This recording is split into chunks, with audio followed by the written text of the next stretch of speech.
Caleb Anderson slammed both hands on the control panel, shoved past 3 engineers who out-earned him by 6 figures, grabbed the radio microphone and spoke.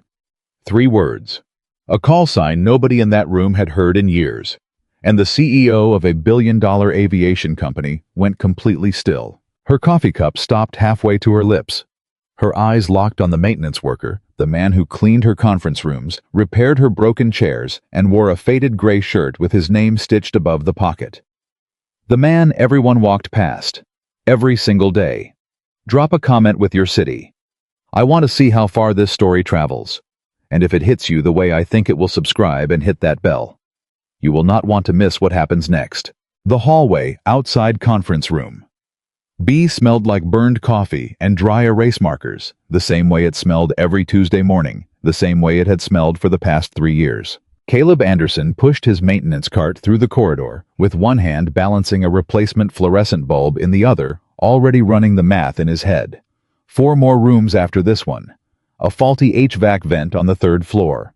A broken door handle on the executive washroom that somebody had reported twice this week, and that nobody had bothered to fix yet, because nobody bothered about anything that didn't directly affect their quarterly numbers. How was good at the math of invisible work.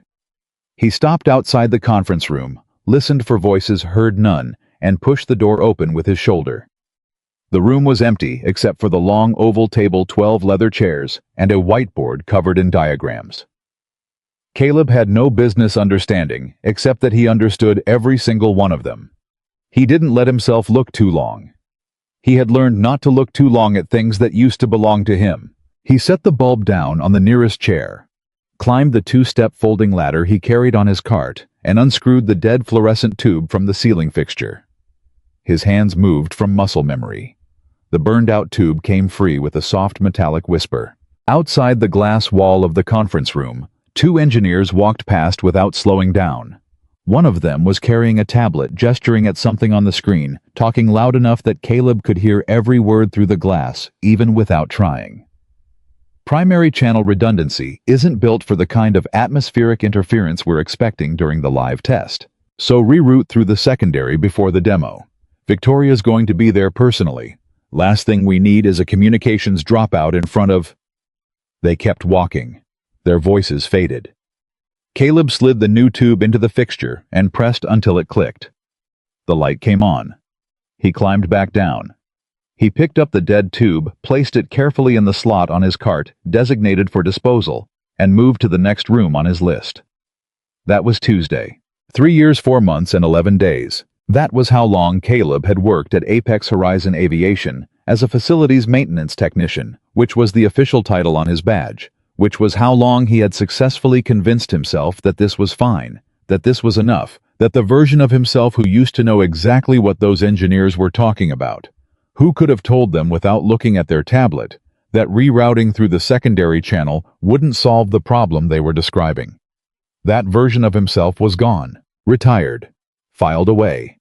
Somewhere between the discharge papers he'd signed at 32 and the moment his daughter had looked up at him from a hospital bed at age 7 with a fever of 104 and said, "Daddy, you're here," like she'd been afraid he wouldn't be. He had been here ever since, every day. Caleb Anderson had learned to disappear, and he had learned it the way people learn most important things, not all at once, but slowly, one small surrender at a time. The first surrender was the uniform. He'd stopped wearing it the week after his discharge, folded it with the same precision the military had trained into him, and put it in a box that currently sat on the top shelf of his bedroom closet, behind a duffel bag full of things his daughter had outgrown. He hadn't opened that box in over a year. The second surrender was the language. He stopped using the terminology, the abbreviations, the shorthand, that anyone from his unit would have recognized immediately. When people at Apex talked about aviation systems around him, which happened more than you might expect when you're the maintenance guy on a floor full of engineers, he let their words pass over him the way water passes over stone. The third surrender was the hardest one, and he still wasn't sure he'd completed it. It was the habit of seeing problems. Caleb had spent 9 years in the military, developing an ability that his commanding officer once called situational architecture, the capacity to walk into any environment, absorb the variables, and immediately construct in his mind a picture of what was wrong, what could go wrong, and what needed to happen to prevent it. It was the thing that had made him exceptional at his job. It was also the thing that made invisibility genuinely difficult. Because he couldn't stop seeing things. He'd walk past a server room and notice the ventilation pattern was wrong for the equipment density inside. He'd replace a ceiling tile in the testing wing and clock without meaning to. That the cable routing overhead was creating interference potential with 3 different systems below it. He'd be mopping a corridor and hear 2 engineers debating a solution, and know with a certainty that settled in his chest like ballast that they were solving the wrong problem. He never said anything. He mopped the corridor. He replaced the ceiling tile. He moved to the next room on his list.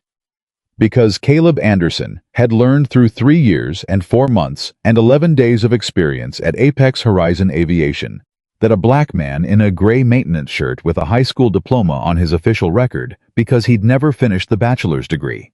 He'd started online 3 times and never been able to complete. Did not get to have opinions about engineering problems. Not in this building. Not with these people. He had tried once in the early weeks when he'd still been naive enough to think that competence might speak for itself. He'd been in the break room eating lunch alone, because he always ate lunch alone, and 2 engineers from the communications division had been at the table next to him, arguing about a calibration issue with one of the prototype systems. He'd listened for about 4 minutes.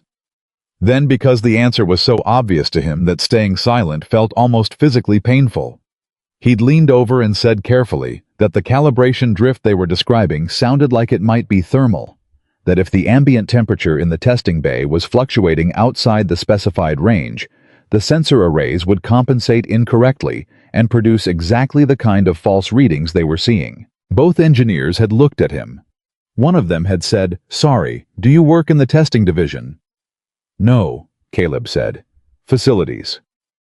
The other engineer had nodded slowly the way people nod when they're processing information that doesn't fit the category they've already assigned you to. "Right," he said. "Thanks." They'd turned back to their table and continued the conversation as if he hadn't spoken. 3 days later, he'd seen one of those same engineers presenting in a meeting. He'd been replacing a light fixture down the hall and could see through the glass, and the engineer was explaining to his team that the calibration drift was likely thermal, and that they needed to check whether ambient temperature fluctuations in the testing bay were causing incorrect sensor compensation. Caleb had replaced the light fixture. He'd moved to the next room. He had not tried to share what he knew again. His daughter's name was Zara. She was 9 years old. She had her mother's laugh and Caleb's stubbornness, and she was currently in the 3rd grade at Lincoln Elementary, where her teacher had sent home a note last month describing her as exceptionally curious and occasionally disruptive, which Caleb had read 3 times and then put on the refrigerator because he considered it one of the finest compliments anyone had ever given his child. Zara's mother had left when Zara was 4. Not in a dramatic way, not in a way that made for a clean story, just a slow, quiet withdrawal, a series of conversations that got harder and harder and then stopped altogether. And then one morning, Caleb had woken up, and the woman he loved had already decided that the life they were building together was not the life she wanted. She'd moved to Portland. She called on birthdays. Zara had stopped crying about it around age 7, which Caleb thought was possibly the saddest thing he had ever witnessed in his life, that a 7-year-old could run out of grief. He had never run out. But he'd learned to carry it quietly the way he carried everything. The apartment he and Zara shared was a 2-bedroom on the 4th floor of a building that had seen better decades. The carpet in the living room was the color of old mustard and made a sound when you walked on it that Caleb had never been able to diagnose.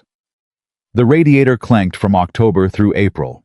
The kitchen window looked out onto a brick wall. Zara had taped drawings to the brick wall from the inside of the window. Her own version of a view she'd explained seriously because she'd decided they needed a better one. There were 17 drawings now. Birds. Clouds. A sun with a face that she insisted was not supposed to be funny, even though it always made Caleb laugh. He paid the rent on time every month because that was non-negotiable, the same way Zara's school lunch account and her winter coat and her annual eye appointment were non-negotiable. Everything else was math. Careful, constant, unglamorous math. His shift at Apex started at 6 in the morning and ended at 2:30 in the afternoon, which meant he was at the school gate when the bell rang at 3, which had been the whole point of taking the job in the first place. He'd turned down 2 other positions that paid more because the hours didn't work. He'd turned down one position that paid significantly more and offered benefits he could have used because it required overnight travel 3 weeks out of every month. And the look on Zara's face when he'd explained that possibility, the way she'd gone very still and very quiet, the way she'd said, "Oh," in a voice that was trying hard not to be afraid, had ended that conversation before it properly started. How was there when this bell rang? Every day. That was the job. The real one. Everything else was just how he paid for it. The morning the world cracked open started like every other morning. Caleb was in at 5:50, 10 minutes early, the way he always was signed in at the security desk, with a nod to Marcus the overnight guard, who was always finishing the last of the coffee when Caleb arrived. He loaded his cart, checked his work order tablet, noted that conference room A needed its projector cable, replaced that someone in aerospace testing on the 4th floor had reported a broken chair, and that the executive elevator was making a grinding noise on the way up, that apparently several people had complained about, but nobody had classified as urgent. He started on the 3rd floor. He replaced the projector cable. He found the broken chair a caster had snapped off and been shoved under the seat, probably by whoever broke it, hoping nobody would notice, and swapped it for the spare on his cart. He was heading to the elevator bank when he heard the tone. It was not a sound most people in the building would have registered as significant. A low 2-pulse alert from somewhere above him. The kind of thing that could have been a system notification, a door alarm, anything. But Caleb registered it. His body registered it before his brain did, a tension through his shoulders, a sharpening behind his eyes that he hadn't felt in years, and that arrived now like a reflex he'd thought he'd dismantled. He stood in the hallway for a moment, cart in hand, listening. Silence. Then voices coming from the floor above, urgent, overlapping the specific cadence of people who were trying to stay calm and not quite managing it. He pressed the elevator button. The 4th floor of Apex Horizon Aviation was divided into 2 wings. The east wing was standard office space, cubicles, meeting rooms, a kitchen that always smelled like someone's lunch leftovers. The west wing was where the serious work happened. The testing and communications division occupied roughly 60% of the floor behind badge access doors that Caleb's maintenance clearance technically allowed him to enter, but that he generally avoided because there was nothing comfortable about being the only person in a room full of people who had decided you didn't belong there. Today, the badge access door to the west wing was propped open with a rubber doorstop. That alone told him something was wrong. That door was never propped open. He left his cart in the hallway because bringing it inside felt presumptuous, and because some part of him that he wasn't fully listening to yet was telling him to move faster than a cart allowed. He walked through the door. The main communications monitoring room was visible through a glass partition. He could count 12 people from where he stood, which was probably 8 more than were usually in that room at any given time, and everyone was standing, which was also unusual. This was not a standing-up kind of room during normal operations. The main display wall showed 6 different data streams. 4 of them were green, 1 was yellow, 1 was flashing red. Caleb read the red stream.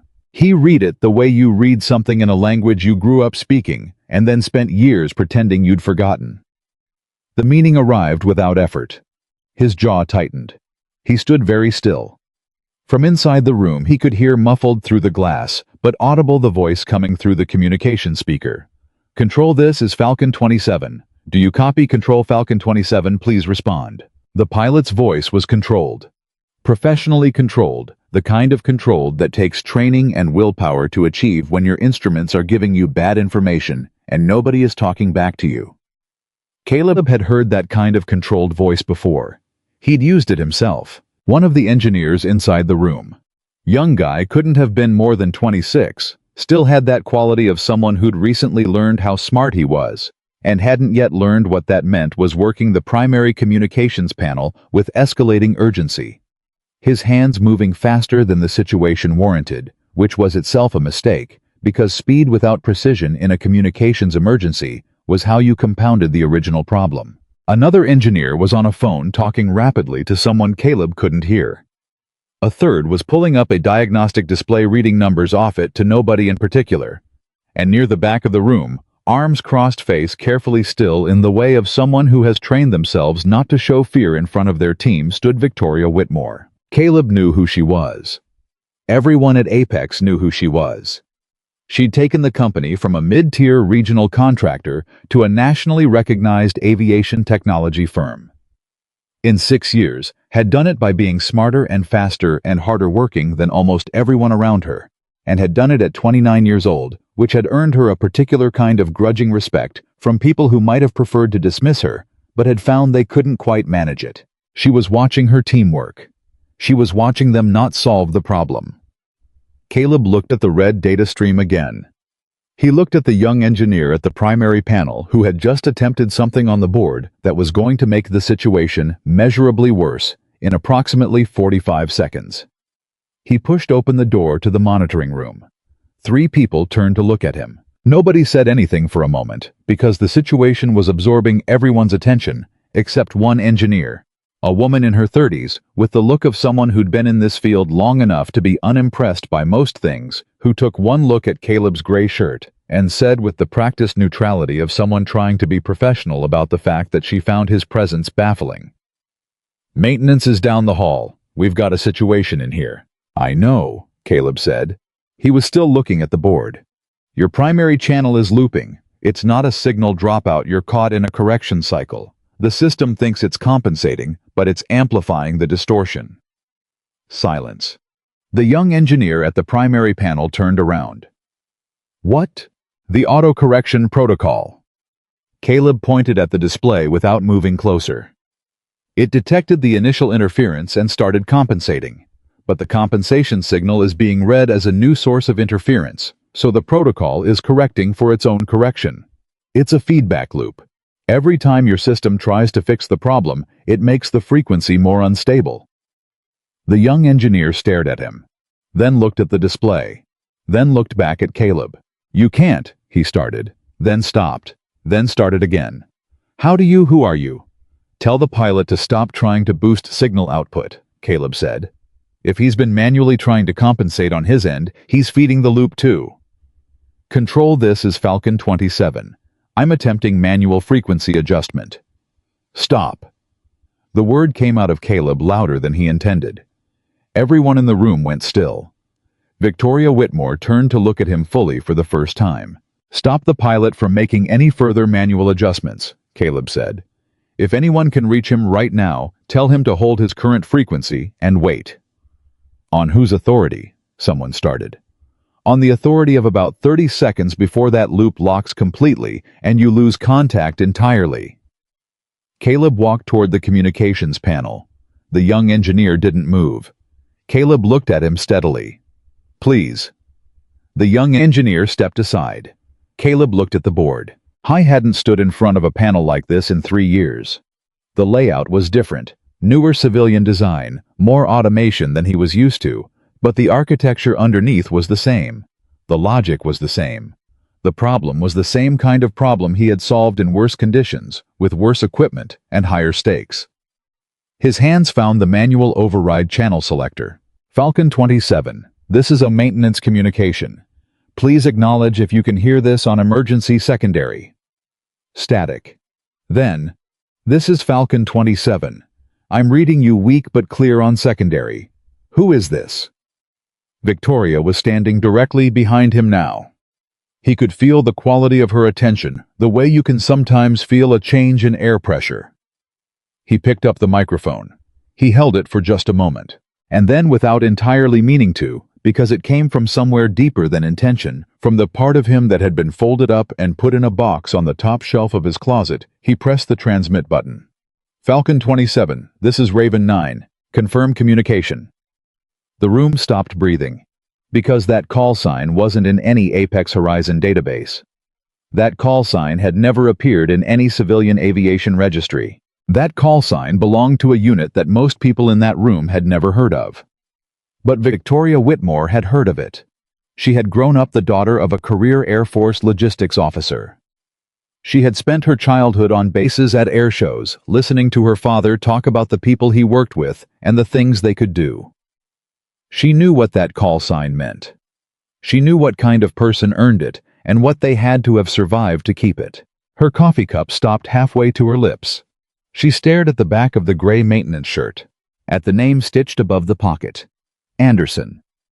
Raven, 9. The pilot's voice came back through the speaker, and there was something in it, a quality of relief so profound it was almost embarrassing to hear. We read you. Thank God, we read you. Copy that, Falcon 27. I need you to do exactly what I tell you.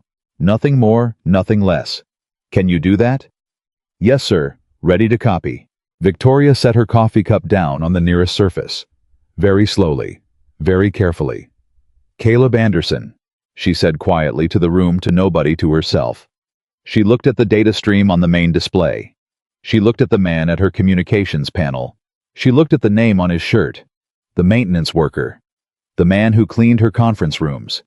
The man who had just spoken a call sign that she associated with the kind of service record that people built monuments to. Her voice, when she found it, was very quiet. Who are you? He didn't answer yet. He was already working. The next 19 minutes were the longest of Victoria Whitmore's professional life, and she had survived some long ones. She stood back. She made a decision instantly, intuitively, the way she made most of her best decisions, that she was going to let this man work. That whatever was happening, whatever the explanation was for why this person was standing at her communications panel, speaking in a voice that sounded like it had been built for exactly this moment, the priority was the pilot, and the pilot was responding to him, and that was the only thing that mattered right now. Falcon 27, cut your automatic frequency stabilizer. Raven 9, that's going to leave us without... I know. Cut it. Manual control only. Acknowledge. A pause. The kind of pause that means someone is doing math they don't love the answer to. Acknowledged. Stabilizer is cut. Manual control engaged. Caleb pulled up the secondary display on the side panel, the one that showed the raw frequency data without the automatic correction overlay. His eyes moved across it fast, systematically, the way a doctor's eyes move across a readout they've been reading for years. Okay. He didn't say this to the room. He said it to himself. Okay. Falcon 27, I'm going to give you a manual frequency setting. You're going to dial to that setting and hold it. Do not adjust. Do not compensate. The turbulence is going to feel worse before it feels better, because you're going to lose the system assist. That's expected. You hold the frequency, and I will walk you through the rest. Understood, Raven 9. Ready for frequency. Caleb, read the numbers. He read them clearly, steadily, the way he used to read them, the way he had read them in conditions where a mistake was not a malfunction on a test record, but a person not coming home. The young engineer beside him, the one who had initially looked at Caleb, the way you look at someone who has walked into the wrong room, was now watching him with an expression that had moved entirely past surprise and arrived somewhere in the territory of quiet, undisguised awe. Frequency dialed, holding. Good. Now give me your altitude and heading. The pilot read them off. Caleb listened.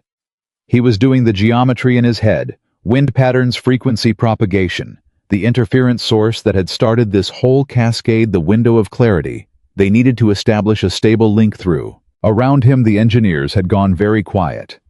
Not the uncomfortable quiet of people who resent an interruption, but the specific quiet of people who are watching someone do something they understand well enough to recognize as exceptional. The woman in her 30s, the one who had first told him maintenance was down the hall, was standing with her arms at her sides, her eyes moving between Caleb and the data display, her expression doing something complicated. Victoria hadn't moved. Falcon 27, in approximately 90 seconds, you're going to hit another interference band. When you do, I need you to drop your altitude by 200 feet, not more, not less, and hold the adjusted frequency through the turbulence. Do not correct for the drop automatically. Manual override on altitude hold. Do you copy? Copy, Raven 9. 200 feet on your mark. Manual on altitude hold. Stand by. Caleb watched the display. He counted.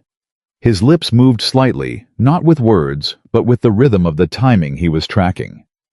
The room watched him. 30 seconds. 40.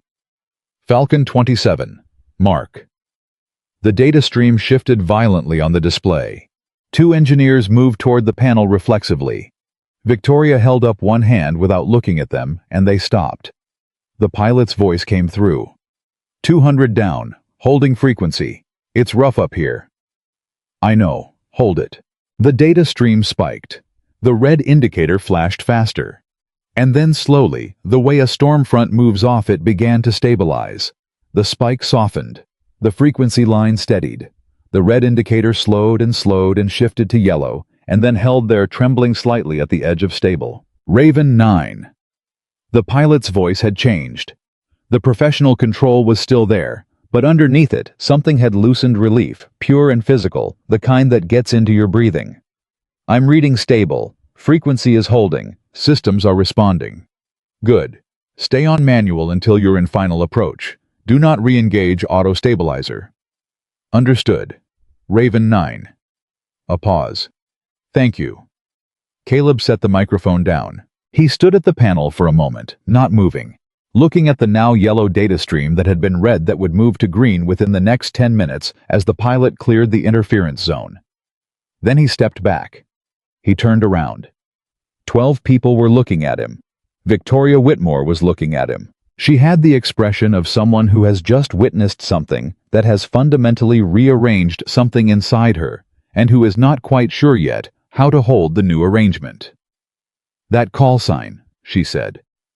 Caleb said nothing. Raven 9. She said it like she was confirming something. That's a Special Operations Aviation Unit designation. I know because my father... She stopped, started again. Where did you earn it? Caleb looked at the floor for just a moment. That old habit, the invisibility reflex, and then made himself look up. Look at her. He had spent 3 years learning to disappear, and the part of him that had just spent 19 minutes being fully, undeniably present was not interested in disappearing again. Not right now. 9 years, he said. I was a senior aviation communications specialist. Electronic warfare support. Search and rescue coordination. A pause. I flew support on 14 classified operations. 6 of them were in conditions where we couldn't use standard channels. The room was so quiet that the HVAC system was audible. Then why? The young engineer stopped, seemed to recognize that he might be entering territory. He hadn't earned the right to enter yet, and modified, how did you end up? My daughter needed a father more than the Air Force needed another specialist. Caleb said it simply, without resentment. The same way he would say that the second floor needed a new fluorescent tube, or that the executive elevator needed a maintenance check. Just a fact. Just the truth. I got out. I needed stable hours. I needed to be home by 3 o'clock every day. He looked at the communications panel, then back at Victoria. This was the job I could get. Victoria Whitmore stood very still. Later she would think about what Caleb said, and understand it differently than she understood it in the moment. In the moment she heard a man explaining a practical choice. Later she would understand that she was hearing a man describe 3 years of being systematically invisible in a building full of people who had never once thought to ask him who he was. 3 years of walking past problems he could solve. 3 years of cleaning rooms where decisions were made that he understood better than the people making them. 3 years of being exactly who she assumed he was because of the shirt he wore, and the cart he pushed, and the paycheck he took home. Right now, standing in her communications monitoring room with the crisis data still streaming on the display behind him, she looked at Caleb Anderson, really looked at him possibly for the first time, and felt something she was not accustomed to feeling in professional contexts. Shame. Mr. Anderson, she said. He looked at her steadily. Could you stay for a few minutes? I'd like to talk to you. He thought about Zara, about the school bell at 3 o'clock, about the drawings on the window, 17 of them, birds and clouds and the sun, with the face that was not supposed to be funny. I have to be somewhere at 3, he said. I'll have you out by 2. He held her gaze for a moment. Then he nodded. I went back to his cart first. It was still in the hallway where he'd left it, exactly where he'd placed it, tucked against the wall out of the way he always positioned it, considerate of other people's passage, the way he had always tried to be in a building where he was considered secondary. He stood next to it for a moment. I thought about the pilot somewhere above them, flying steady, now hands on manual controls, trusting the voice that had found him on the emergency secondary channel. Raven. 9. We read you. Thank God. We read you. Caleb's eyes burned. Just briefly. Just for a second. He pressed the heels of his hands against the cart handle and breathed. The woman engineer, the one from inside the room, came into the hallway. She stopped a few feet away like she wasn't sure of her welcome. She had the look of someone composing something carefully. I'm Dr. Priya Nair, she said, Senior Communications Engineer. She paused. I was the one who told you maintenance was down the hall. I know. I owe you an apology. Now. Caleb looked at her. She looked back at him without looking away, which he respected. It would have been easier for her to let this moment not happen, to go back inside and let the business of the crisis aftermath absorb everything. I heard what you told the young engineer, she said. About the correction loop. I want you to know that diagnosis was right and it was not obvious. I've been doing this for 11 years. It took me 4 minutes of looking at that display to see what you saw in about 15 seconds from the hallway. He didn't know what to do with that. He nodded. I'd like to understand how, she said. If you're willing. He looked at his cart. At the maintenance work order tablet clipped to the side of it. At the replacement HVAC vent cover he was still supposed to install on the 3rd floor. Maybe another time, he said. She nodded. Reached into her pocket. Produced a business card, actual paper, which felt slightly old-fashioned, and held it out. He took it. If you're willing, she said again. Then she went back inside. Caleb looked at the card for a moment. Then he put it in his pocket and went to finish his shift. He had an HVAC vent to cover and a broken elevator to document, and exactly 2 hours and 40 minutes before he needed to be standing at the gate of Lincoln Elementary School when the bell rang. He was going to be there. He was always going to be there. That was the job. But something had changed. He could feel it the way you feel, a shift in air pressure, not seeing it yet, but knowing it's coming, knowing the weather is about to be different. He pushed his cart toward the elevator bank, and for the first time in 3 years, 4 months and 11 days, he didn't try to make himself small. He just walked. The name on his badge, said Anderson. The name on the communications log, which a young engineer would spend the next 2 hours trying to properly file, said Raven. 9. And in the cockpit of Falcon 27 descending through clear air toward the runway, the pilot would tell his debrief team about the voice that had found him on the emergency channel. Steady. Certain, no panic, no wasted words, and say it was the most precise piece of crisis communication he had encountered in 18 years of flying. Nobody in that debrief room would know who it was. Not yet. Victoria Whitmore's office occupied the corner of the 4th floor, where the east and west wings met, which meant she had windows on 2 sides and a view of the airfield on one of them. She rarely looked at the airfield. She had too many things on her desk that required looking at. Today, she looked at the airfield. She was standing at the window when her assistant knocked and opened the door and said, "Mr. Anderson is here," in the careful tone people used when they weren't sure how to categorize something. "Send him in." Caleb came through the door the way he moved through most spaces in this building, quietly contained, taking up as little room as possible. He was still in his gray work shirt. He hadn't changed, hadn't had reason to, and Victoria noticed with a specific quality of discomfort that she had been sitting in a $2,000 chair looking at a man in a faded work shirt, and her first instinct was to feel the gap between them as natural, as correct, as simply the way things were. She recognized that instinct now for what it was. She gestured to the chair across from her desk. He sat down. She sat down. For a moment, neither of them said anything, and Victoria used that moment to do something she was not practiced at. She let herself be uncertain. She had built her entire professional life on the premise that uncertainty was something you resolved as quickly as possible and then moved past. Right now, she let it sit there between them like a third presence in the room. "I looked you up," she said finally. He didn't react, just waited. "Before I called you in here, I asked HR to pull your file. I wanted to..." She stopped. chose the honest version. I wanted to understand what I was looking at. What did you find? Your official employment record says you served in the Air Force for 9 years. It lists your discharge as honorable. Beyond that, she spread her hands slightly. There wasn't much. A lot of the specific record is classified or sealed. Some of it is. I also found, she said, and her voice had a different quality, now more careful, that you applied for 3 engineering positions at this company before you took the maintenance job. Something moved behind his eyes, just briefly. I remember. You were declined for all 3. She looked at him steadily. I want to be honest with you about what I saw in those files. Your application materials listed your military service, your certifications, your operational experience. There was nothing in your background that should have excluded you from any of those positions. 2 of them you were overqualified for.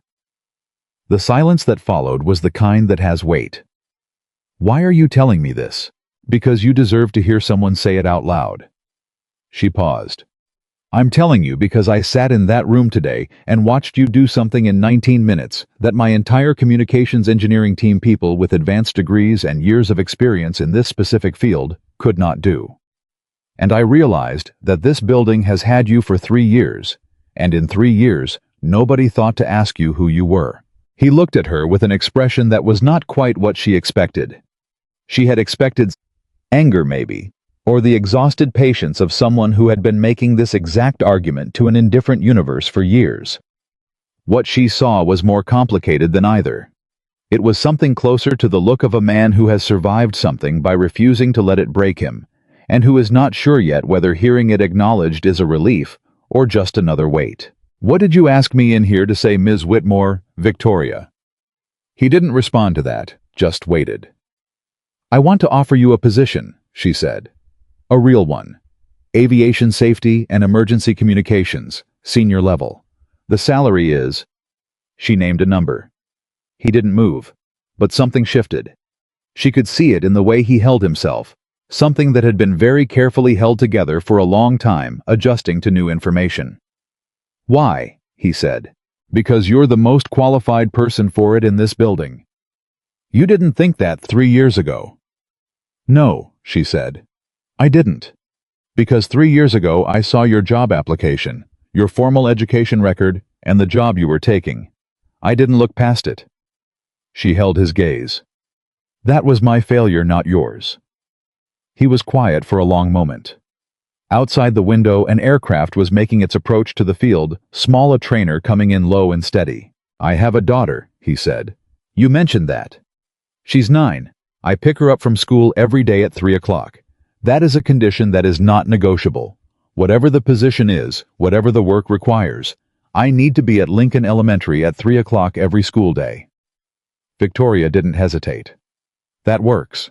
I also need to understand what the position actually involves before I agree to anything. I'm not signing on to be a showpiece. I've been invisible here for 3 years. I'm not interested in being visible for the wrong reasons now. That one landed. She felt it the way you feel something that is aimed precisely and finds its mark. That's fair, she said. And I need to know... He stopped, looked at the window, then back at her. I need to know why the 3 engineers who reviewed my initial applications passed on me. I'm not asking to file a grievance. I'm asking because I need to understand what this company actually is before I trust it with anything else. Victoria looked at him for a long moment. This was the question she had known was coming, and had been hoping in some small, unprofessional corner of herself he might not ask directly. I can find out, she said, and I will tell you what I find. Okay. Does that mean you're considering it? He looked at his hands. Large, steady hands. The hands that had worked a communications panel an hour ago with a precision that had held a pilot's life in their movement. It means I'm listening. He left her office at 1:47. He had 13 minutes to make a transit that normally took 22, which meant he moved through the lobby at a pace that was not quite running, but was sufficiently purposeful, that Marcus at the security desk looked up and tracked him with professional curiosity.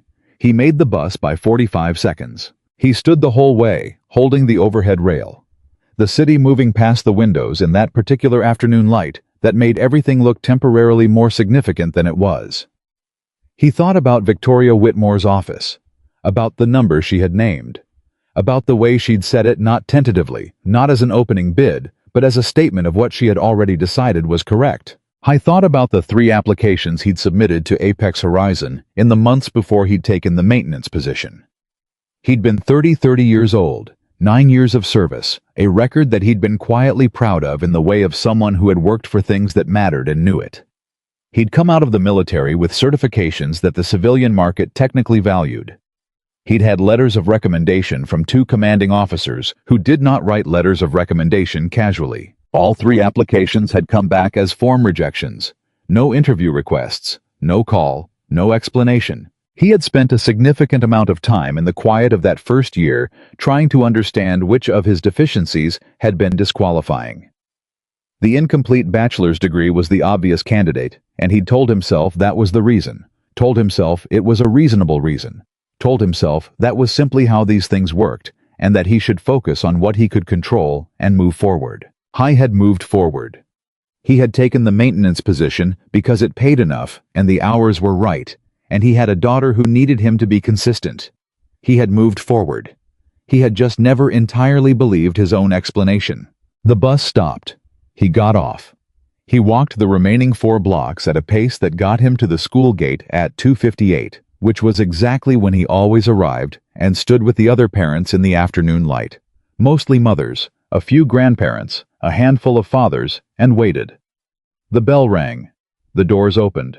Zara came out in the specific way she always came out, which was at full velocity, backpack, bouncing, scanning the crowd for him with an urgency that always made his chest ache, because he understood in the way that only a parent of a child who had experienced loss understands that the urgency was not about seeing him. It was about confirming he was still there. She found him. The urgency left her face and was replaced by something simpler and better. She crossed the distance between them and hit him around the middle with the full force of a 9-year-old who had been sitting in school all day and had things to tell him. "Dad? Dad. Mrs. Patterson said my essay about the water cycle was a strong effort. And I told Marcus at lunch that wasn't a compliment, and he said it was, and we argued about it for literally the whole lunch period." Caleb put his arm around her shoulders, and they started walking. "What do you think? A strong effort means she tried hard, but it wasn't actually good. If it was good, she would have said it was good. Strong effort is for when you tried and failed." "Did you try hard?" "Yes, but I also think it was good. It was both." Then maybe she meant both. Zara considered this with the focused expression she applied to problems she was not ready to drop. "That's a diplomatic reading." He laughed out loud at that. She'd picked up diplomatic reading from somewhere, a book. Probably she went through books faster than he could keep up with and deployed it with the precision of someone who understood it perfectly. "How was your day?" she asked. Which was the point in the walk where she always rotated the subject to him as if she had a timer she was observing. He'd never asked her about it. He just knew it was coming, and it always made him feel something he didn't have a full name for. He thought about the communications room, about the data stream going from red to yellow, about Victoria Whitmore setting down her coffee cup. "Interesting," he said. "Interesting good or interesting bad? Something happened at work." She looked up at him. She had his eyes deep-set, observant, the kind of eyes that were always taking in more than their owner said out loud. "What kind of something?" How was quiet for a moment, measuring what to say and how to say it, which was something he did carefully with Zara, because she was 9, but she was also not someone who benefited from being managed. She'd gotten shortchanged too many times by adults who thought managing a child and respecting one were the same thing. "Do you remember when you asked me about being a pilot?" "You weren't technically a pilot," she said with the immediate precision of someone who has been corrected on this point before and has integrated the correction. "You flew, but you were a communications specialist. There's a difference." "Right. There's a difference." He looked at her. "Today I had to be that person again. For a little while." She processed this. They walked half a block in silence. "Did it work?" "Yes." And how did that make you feel? He looked at her. Where did you get that question? Mrs. Patterson, we're doing emotional vocabulary. We're supposed to ask it instead of just asking, are you okay? Because are you okay is a closed question and doesn't give people room to answer honestly. He was quiet for a moment, genuinely attending to the question, which he felt it deserved. It made me feel like myself, he said. For the first time in a while. Like a version of myself I'd put away came back. She thought about this seriously. Is that good? I think so. I'm still deciding. She nodded slowly in the way she had when she was turning something over and wasn't finished with it yet. They walked the rest of the block. She slipped her hand into his. Dad? Yeah. I think it's good. He looked straight ahead. His jaw worked. He didn't say anything. I think it's good, she said again, quieter, like she knew he'd heard her and she was just making sure it stayed. They went home. He waited until she was in bed before he sat down at the kitchen table and let himself think. The apartment was quiet in the specific way apartments are quiet at 9:30, when the day has been absorbed and the city sounds from outside have settled into background, and there is nothing left that requires anything of you. He had a glass of water on the table in front of him. He wasn't drinking it. He was just looking at it. He thought about the number Victoria had named. He wrote it on the notepad he kept by the refrigerator for grocery lists, and looked at it in his own handwriting, and it looked different than it had sounded in her office. More real. More like something that could rearrange the architecture of the next few years. I thought about what it would mean. The apartment, not that it would change immediately, but that the math would be different, and different math meant different options, and options were something he had learned not to want too specifically, because wanting specific options and not having them was a particular kind of exhausting. He thought about Zara's school, about the conversation they'd had about a different school, better resources, better programs that he'd shut down in his own head before it became a conversation, because the numbers hadn't been there. He thought about the 3 applications, the form rejections, the years of carrying the explanation that it was probably the degree. It was reasonable people make decisions based on credentials. It's how these things work. He thought about Victoria Whitmore saying with her hands spread and her voice at its most careful, nothing in your background should have excluded you from any of those positions. He sat with that. He had spent a significant portion of his adult life making peace with things that he now understood sitting at his kitchen table at 9:30 with a glass of water. He wasn't drinking, he had not actually made peace with. He had just gotten very good at not thinking about them at 3 o'clock in the afternoon when his daughter needed him to be the father and not the man with the grievance. He had separated himself from his anger very successfully. I wasn't sure that had been entirely healthy, but it had been functional, and functional was what the situation had required. He pulled out Dr. Priya Nair's business card and set it on the table next to the notepad. 2 pieces of paper. 2 different futures maybe, or 2 parts of the same one. He didn't make any decisions that night. He finished the water. He turned off the kitchen light. He checked on Zara. She was asleep in the specific sprawl of someone who had been moving at full speed all day and had stopped completely and stood in her doorway for a moment in the dark. He went to bed. He thought he wouldn't sleep. He was wrong. The next morning he arrived at Apex at 5:50 the way he always did. Marcus was at the security desk with the last of the coffee.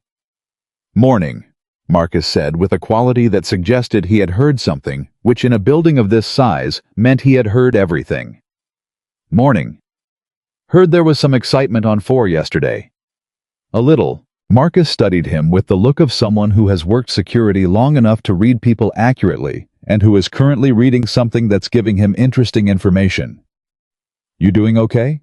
Caleb signed in. "Yeah." "Because people are talking." Caleb looked up. "What kind of talking?" "The kind where nobody knows the whole story, so they're all filling in different pieces." Marcus set down his coffee cup. "Some of those engineering guys came through the lobby last night heading out. Overheard a couple of them talking about the maintenance worker who knew the classified call sign." He paused. I put it together. Caleb held Marcus's gaze. They were talking with respect, Marcus said. I want you to know that. Some of them anyway. Caleb nodded. He took his cart from the storage bay. He loaded it the way he always loaded it, organized, efficient, the small rituals of a job he had done enough times that the routine was encoded in his body. Fluorescent tubes in the designated slot. Replacement hardware in the labeled drawers. Work order tablet clipped to the side. He rode the elevator to the second floor and started on the morning's list.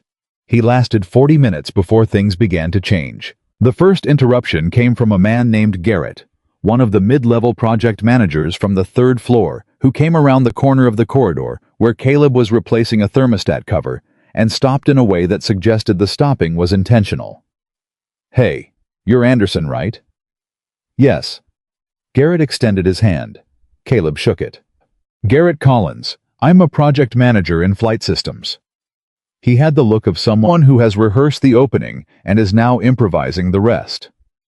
I wanted to come find you because I heard what happened yesterday, with the Falcon 27 situation. Caleb waited. I also wanted to say... Garrett stopped. Did the thing people do when they're about to say something honest that they haven't entirely prepared for. My team has been working on a redundancy protocol for the primary communications channel for the past 3 months. We've been going in circles on a specific interference problem, and I don't think we're solving the right problem. And after what I heard about yesterday, I was wondering if... He paused. I know this is strange. I'm sorry if it's strange. But would you be willing to look at what we're working on? Caleb looked at him. He thought about the past 3 years. About the break room. About the engineer who had taken his thermal diagnosis and presented it in a meeting. About every moment he had swallowed what he knew, because the architecture of the building told him his knowledge didn't belong in the rooms where it would have been useful. You can send me what you have, he said. I'll take a look. Garrett's relief was visible and slightly embarrassing in its directness. Thank you. Seriously, thank you. I'll send it today. He walked away. Caleb replaced the thermostat cover. He moved to the next item on his list.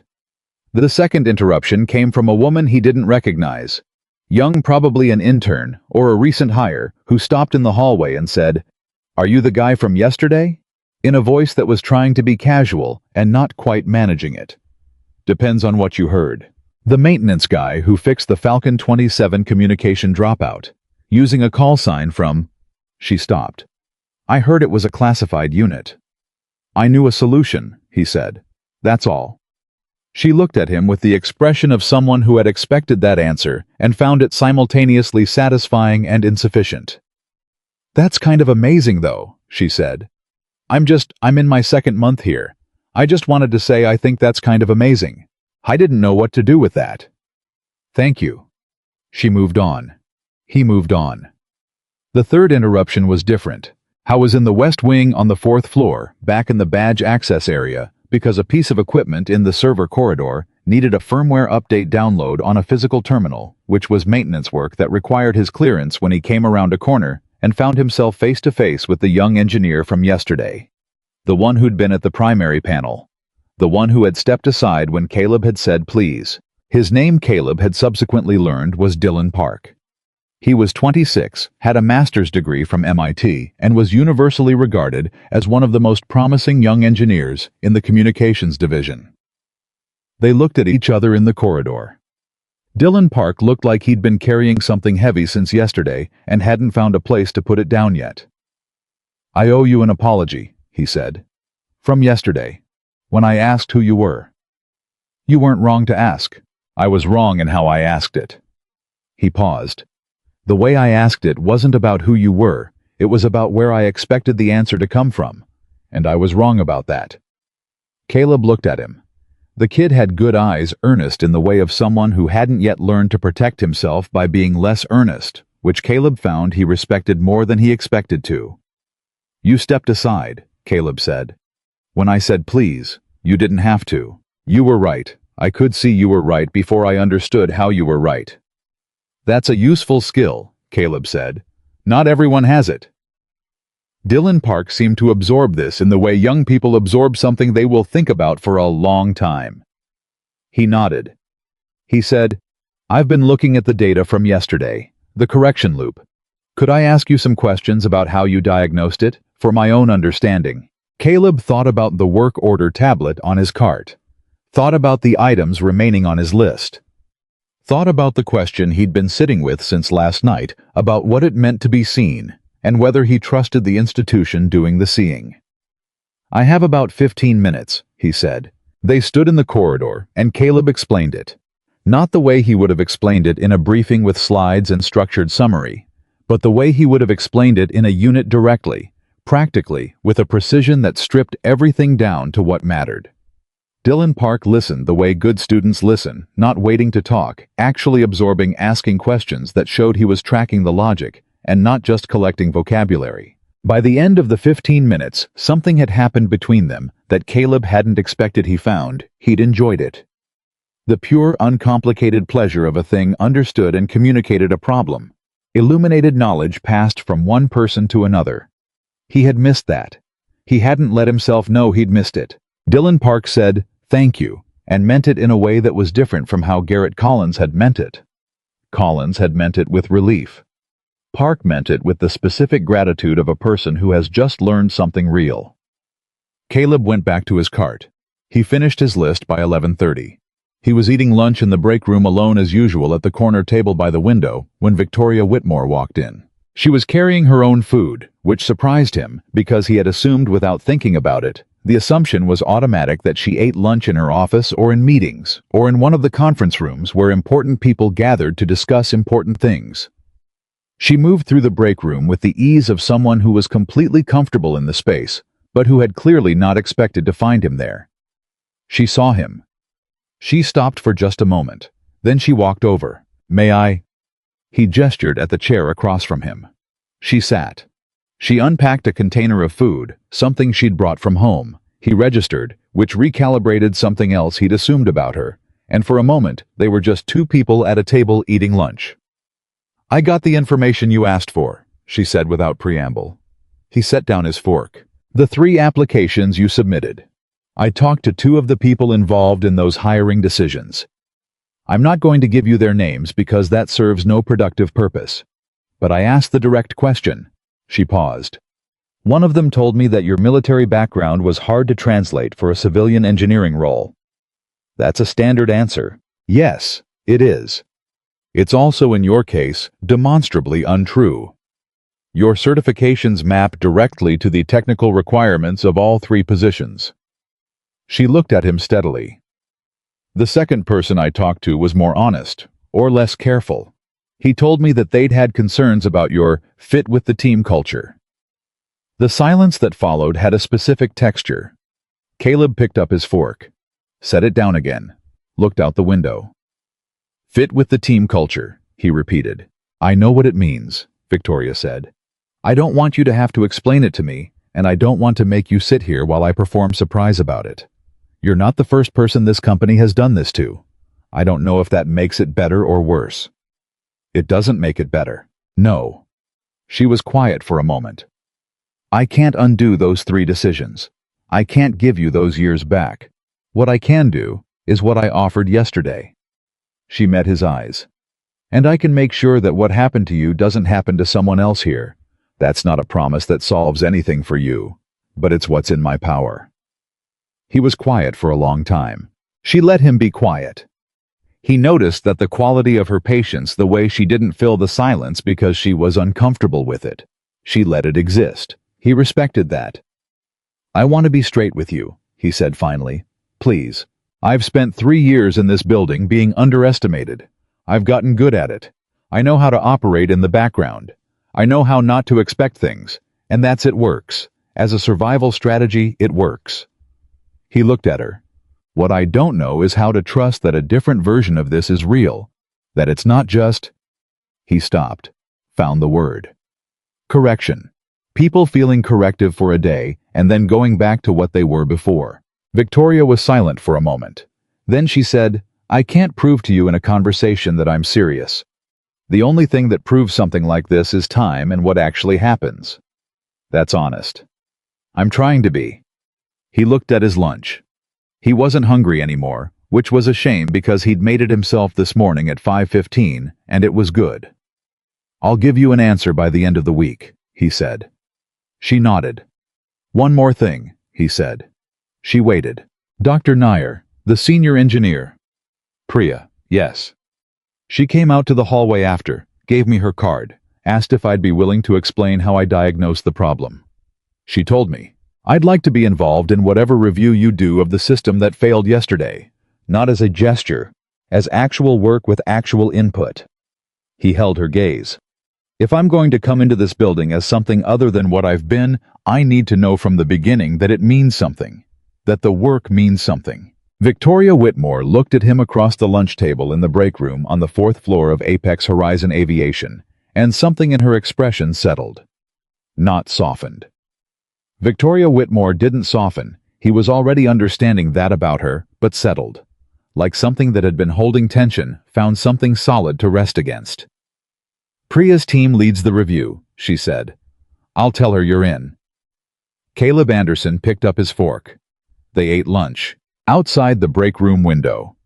The afternoon was doing something interesting with the light over the airfield, the kind of light that made aircraft on approach look briefly, like they were suspended in something luminous before the runway claimed them.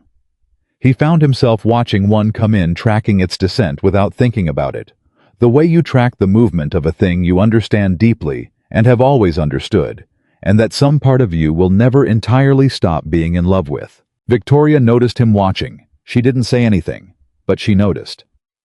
Priya Nair ran her review sessions, the way she ran everything precisely without ceremony, and with a complete intolerance for the kind of technical imprecision that sounded confident and meant nothing. She had built her reputation on that intolerance. Most of the engineers on her team had initially found it exhausting, and had subsequently found it was the thing they respected most about her. She scheduled the first session for Thursday morning at 8, which gave Caleb 2 days. He spent those 2 days doing his job. Not because he had decided anything. Yet he hadn't.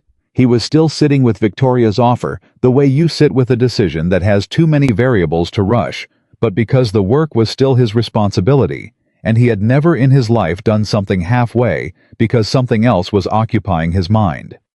That was not how he was built. He replaced the HVAC vent cover on the 3rd floor.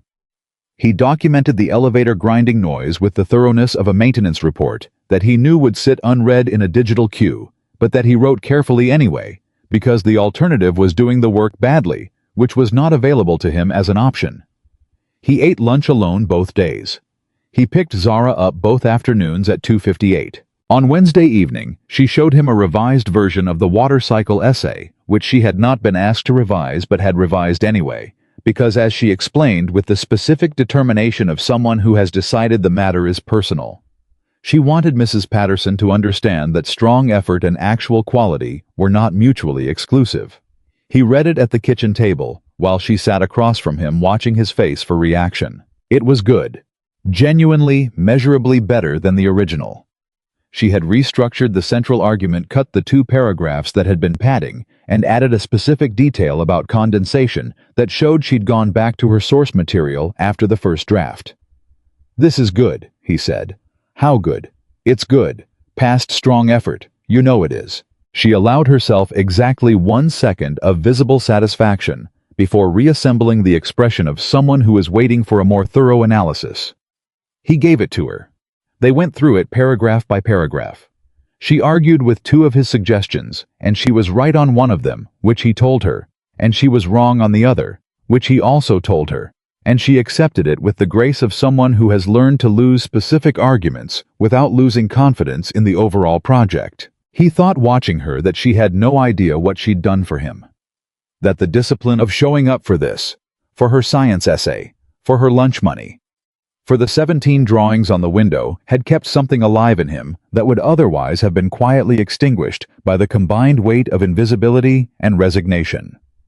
She had no idea that every afternoon at 2:58, when he'd stood at the school gate and felt her find him in the crowd, something in him had been insisting with or without his conscious cooperation that he was still worth finding. I didn't tell her any of this.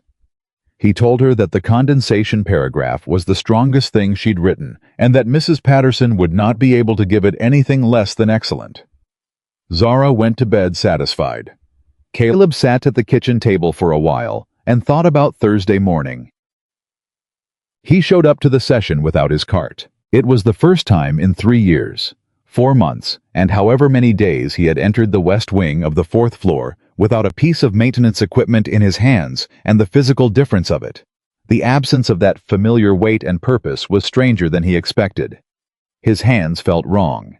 He put them in his pockets, which he immediately recognized as the body language of someone who doesn't know where to stand, and took them out again. The review room was smaller than the main monitoring room, a side conference space with one large display on the wall.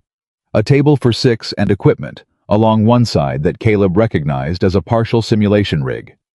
Priya was already there when he arrived, along with Dylan Park and 2 other engineers he didn't know yet. One was a woman in her 40s named Celeste, who had the focused stillness of someone who did not attend meetings. She considered a waste of time and had therefore already decided this one was worth attending. The other was a man named Ray 50s, who Caleb would later learn had been at Apex for 12 years and had seen enough to have become simultaneously highly competent and highly skeptical of anything that required adjusting what he already knew. They all looked at him when he came in. Not with hostility. With the specific quality of calibrating. Trying to figure out how to hold someone who has arrived outside the category they were previously filed in.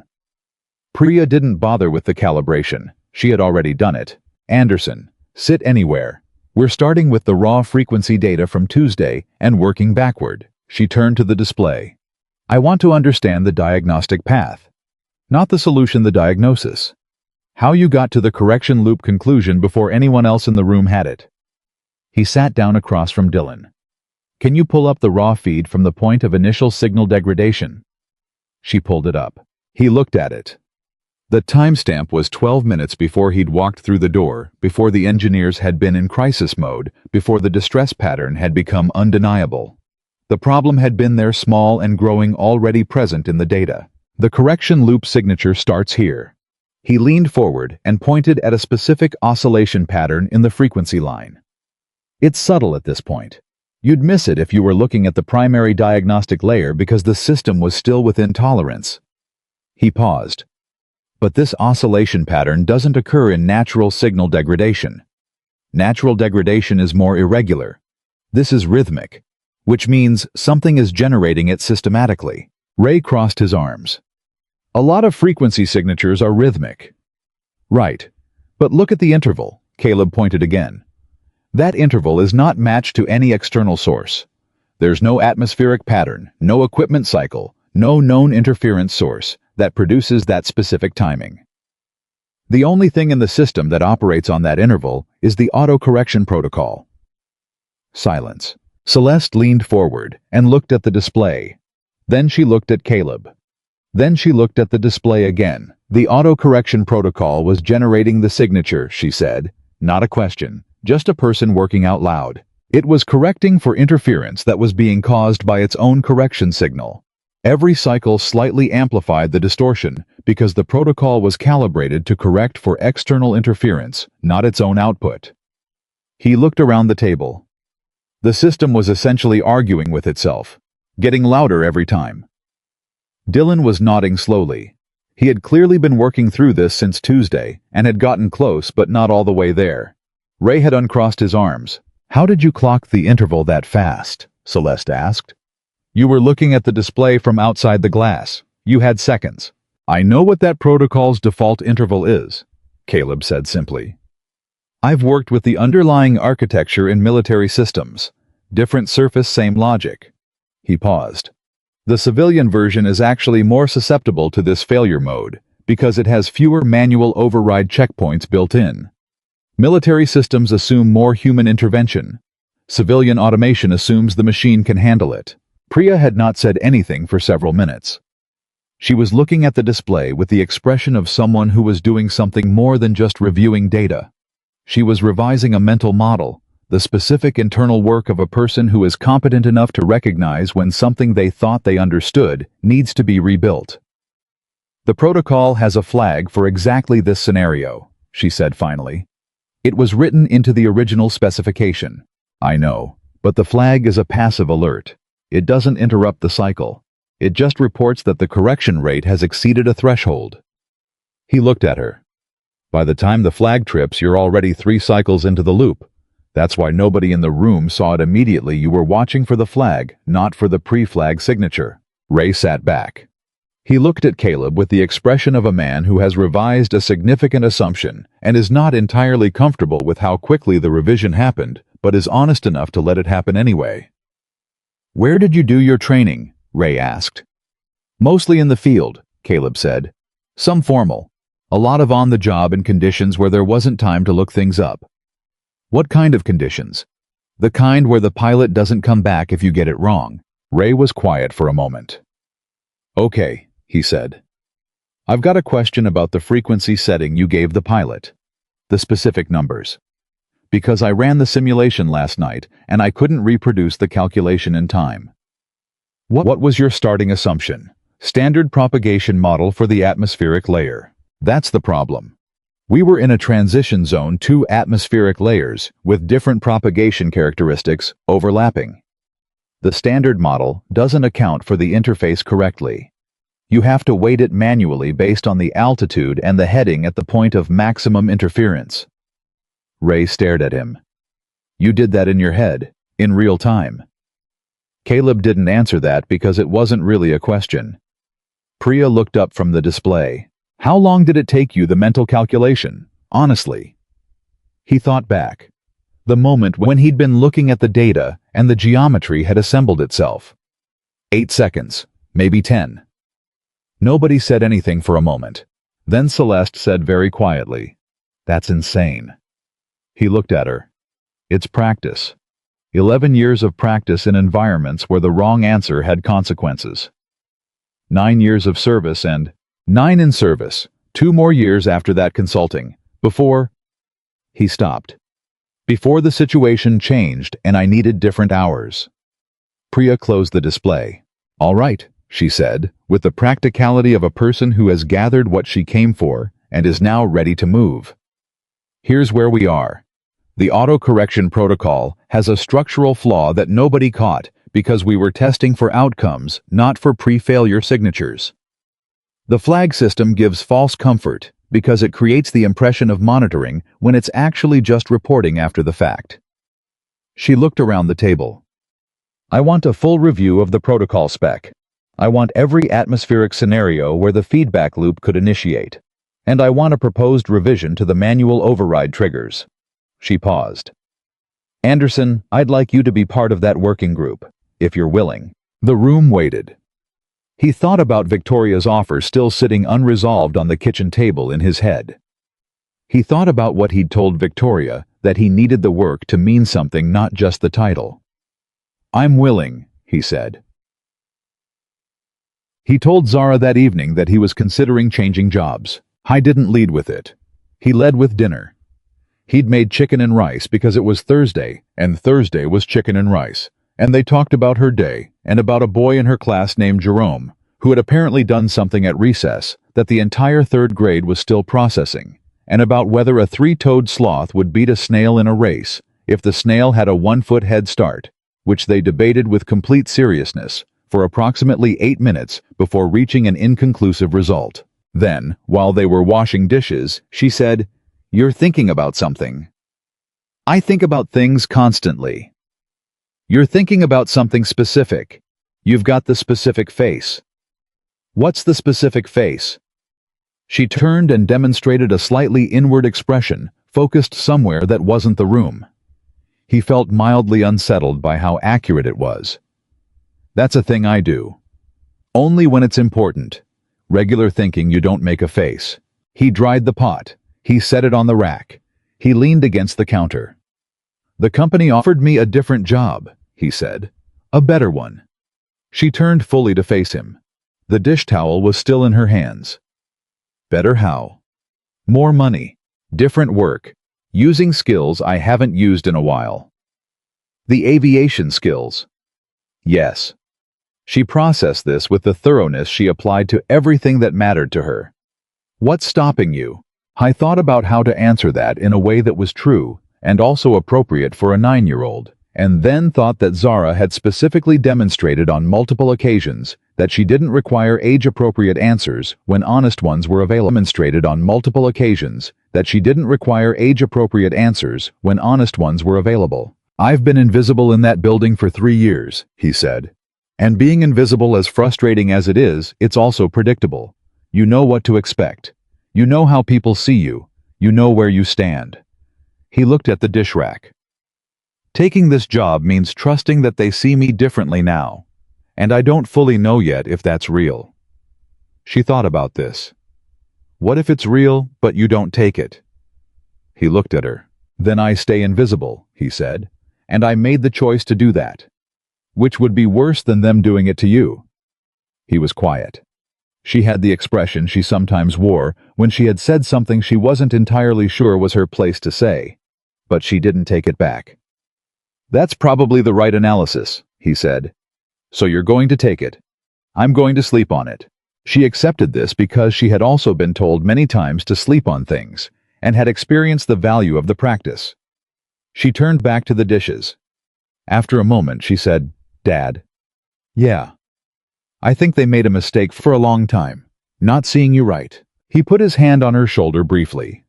She leaned into it for just a second, and then they went back to the dishes, and the kitchen was just the kitchen again, with the radiator doing its thing, and the light over the sink that was slightly too yellow, and the 17 drawings visible on the inside of the window against the dark brick of the outside. He called his mother that night. This was not a thing he did often enough, and he knew it, and she knew it too, but she had the grace to not make it a thing when he called to just answer and be glad he had. Her name was Dorothy Anderson, and she was 63 years old and lived in Birmingham, Alabama, in the same house where Caleb had grown up, and she had a specific quality of paying attention that he had inherited, and that Zara had inherited from him. This unbroken line of people who listened more than they spoke and felt things more than they showed. I need to talk something through, he said without preamble, because they had that kind of relationship. I'm here, she said. He told her about Tuesday. Not everything, some of it was still settling, and he wasn't ready to put all of it into words, but the shape of it. The communications room. The pilot. The call sign. Victoria's office. The offer. His mother was quiet through most of it. When he finished, she said, How do you feel? Like I don't know whether to trust it. Trust the job or trust yourself in the job. He stopped. Those were two different questions, and he had been treating them as one. Both, he said. Then more honestly, more the second one. Because you've been small for a while, she said. Not cruelly.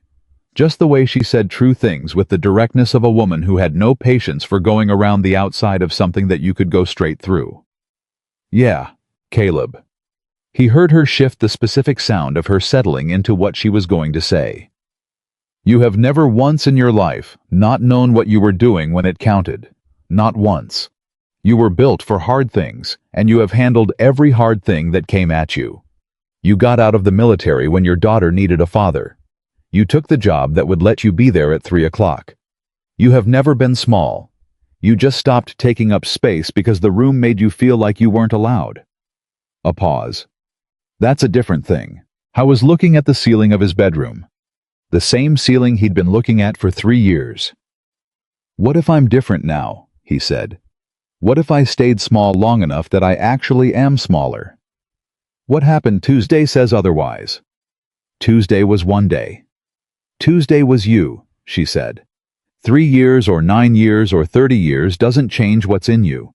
It might change what you remember about yourself. That's not the same as what's there. He was quiet. Take the job, baby, she said. Not because they deserve you. Take it because you do. He breathed. Zara doing okay. She's great. She's going to run something someday. I know. Gets it from her grandmother. He laughed out loud, at that genuinely fully, the way he rarely laughed. The laugh that came from somewhere past the careful composure. His mother laughed too, and for a moment they were just two people on the phone in the nighttime, which was simple and sufficient and true. I love you, Mom. I love you. Call more often. I will. He wouldn't nod enough, and they both knew it, and it was okay. He put the phone down. He looked at the ceiling.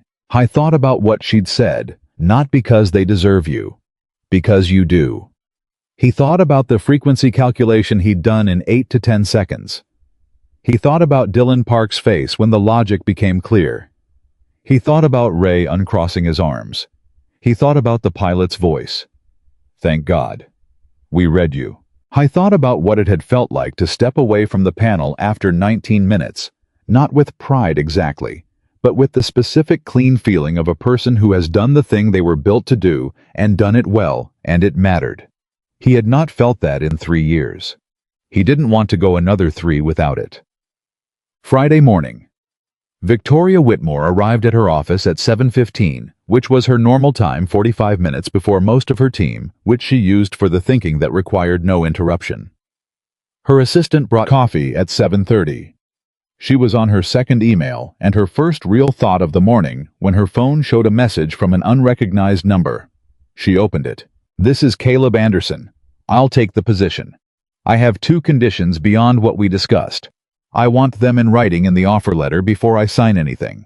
First, my hours as agreed. Second, full standing in the Communication Systems Review Working Group. Not advisory full standing. Same authority as the senior engineers on decisions about protocol revisions. If those conditions are in the letter, I'll sign. She read it twice. Then she did something she rarely did in professional correspondence. She smiled. She typed back, both conditions will be in the letter. You'll have it today. She put the phone face down on her desk. She sat for a moment. Then she opened her email and wrote a message to HR with a subject line that read, Urgent offer letter for Anderson C., Senior Aviation Safety and Emergency Communications, Specialist terms attached. Please process today. This is a priority. She hit send. Then she sat back in her chair and looked at the airfield through her window. She thought about something her father had told her years ago when she was a teenager growing up on base, and she'd asked him about the people he worked with, the ones who had built the careers she could see the shape of from the outside, the ones whose names showed up in citations she didn't fully understand yet. She'd asked him what made someone exceptional at that work. The aviation world, the high-stakes, no-margin-for-error work, where the difference between good and exceptional was measured in outcomes you could not take back. Her father had thought about it for a long time, the way he thought about everything, with the deliberateness of a man who did not consider any question too small to take seriously. Then he'd said, the ones who are truly exceptional, they're not the ones who know the most. They're the ones who can stay calm when everything is falling apart, and clear, when everything is loud, and certain, when certainty is the only thing standing between a person and what the situation would otherwise do to them. That combination is rare. When you find someone who has it, you hold on to them. Victoria had thought about that for about 25 years, without specifically thinking about it the way things your parents say become part of the ground you stand on, without your ever consciously placing them there. She was thinking about it now. She picked up her coffee. She had a company to run a protocol review to authorize and a communications working group that was about to get significantly more capable. She got to work. He didn't tell his colleagues right away. Not Marcus at the security desk, not the guy from the loading dock. He ate with sometimes not the team of maintenance workers he'd organized his days around for 3 years. He didn't tell them because the position wasn't official until the letter was signed, and he had learned through hard experience not to say things out loud until they were real. The world had too many ways of taking back things that felt real before they were documented. The letter arrived in his email at 11:47 Friday morning. He was on the second floor replacing a section of baseboard trim that had been damaged by a delivery cart. He read the email on his phone standing in the hallway, the trim replacement half finished behind him. Both conditions were in the letter. Verbatim. The hours and the working group standing full, standing the word full underlined, which he suspected was Victoria's specific addition, and which he noted with something that was as close to appreciation as he currently had access to. He read it 3 times. Then he finished the baseboard trim. Because it still needed to be done. Because whatever else was changing this was still his work until it wasn't, and he did not do things halfway. He signed the letter at 12:15, sitting in the break room at the corner table by the window. He sent it back. Then he sat for a moment with his lunch in front of him, the same lunch he'd made at 5:15 that morning, and he thought about a Tuesday afternoon that had started like every other Tuesday and had not ended that way. He thought about the communications room and the red data stream. He thought about the microphone in his hand and the word that came out of him from somewhere past intention. Raven.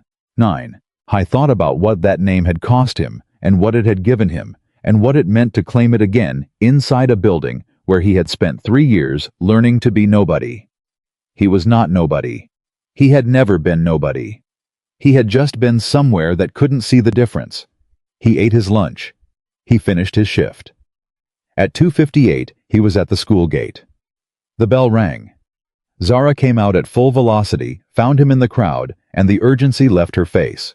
Did you decide? I decided. She studied him. She had her mother's instinct for reading faces, which had long since stopped being a tender observation and had become simply a fact of life.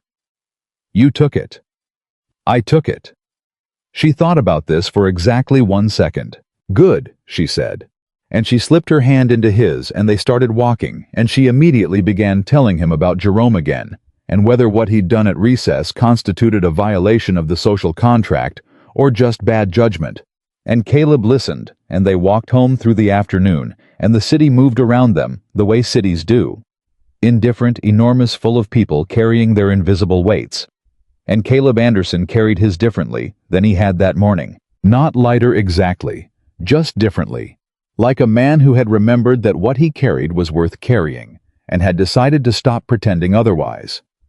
The box on the top shelf of his closet had been up there for over a year. He'd put it there carefully behind the duffel bag of Zara's outgrown things, and he had not opened it since, and he had been deliberate about not opening it, not cruel to himself about it. Just deliberate the way you are, deliberate about not touching a wound, you know is still healing. The box contained his service medals, his unit citations, 2 photographs, a folded flag, and at the very bottom beneath all of it, his call sign patch. Black background, white lettering, the silhouette of a bird in flight. Raven, 9. He opened the box on Sunday night. Zara was asleep. The apartment was doing its usual things, the radiator, the floor, the specific sound of the building settling around them. The way old buildings settle, as if the structure is remembering the weight of everything it has held. He sat on the edge of his bed with the box on his lap and opened the flaps and looked at what was inside. He didn't take anything out at first. He just looked. The photographs were the ones he had expected. First one, his unit on the flight line, 12 people in full gear squinting against the sun. He was second from the left, 23 years old, and he looked younger than that, but his eyes were already the eyes he'd had ever since watchful, already collecting information, already building the picture. Second photograph, him and his commanding officer, Major Patricia Walls. After a mission, he was not allowed to name in any context, holding documentation that had already been classified and would remain so. Major Walls had her hand on his shoulder, and she was smiling with the specific quality of a person who does not smile easily, and therefore means it completely when she does. He looked at that photograph for a long time. Then he reached in and took out the patch. The Velcro backing had dried out slightly. The black fabric had that quality of something that had been kept in the dark, slightly flattened, slightly compressed, still essentially itself. He turned it over in his hands. The thread that spelled out the call sign was still bright, still exact. He put it in the front pocket of the work bag he was going to take to the building on Monday. Not to wear. Not yet, maybe not ever in this context. But to carry. Because his mother had said, take the job because you deserve it. And carrying the thing that told him who he was, that seemed like part of deserving it. He closed the box. He put it back on the shelf. This time, he didn't put the duffel bag in front of it. Monday came the way. Monday always came with no particular ceremony, no indication from the world that it understood what was different about this specific morning. The alarm at 5. The shower. The kitchen with the 2 yellow lights over the sink.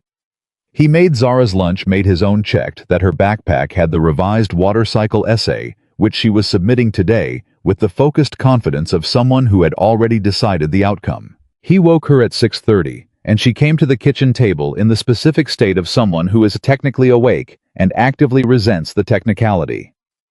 "You excited?" she said without looking up from her cereal. "I'm thinking about it." "You look nervous." "I'm thinking about it." She ate her cereal. He drank his coffee.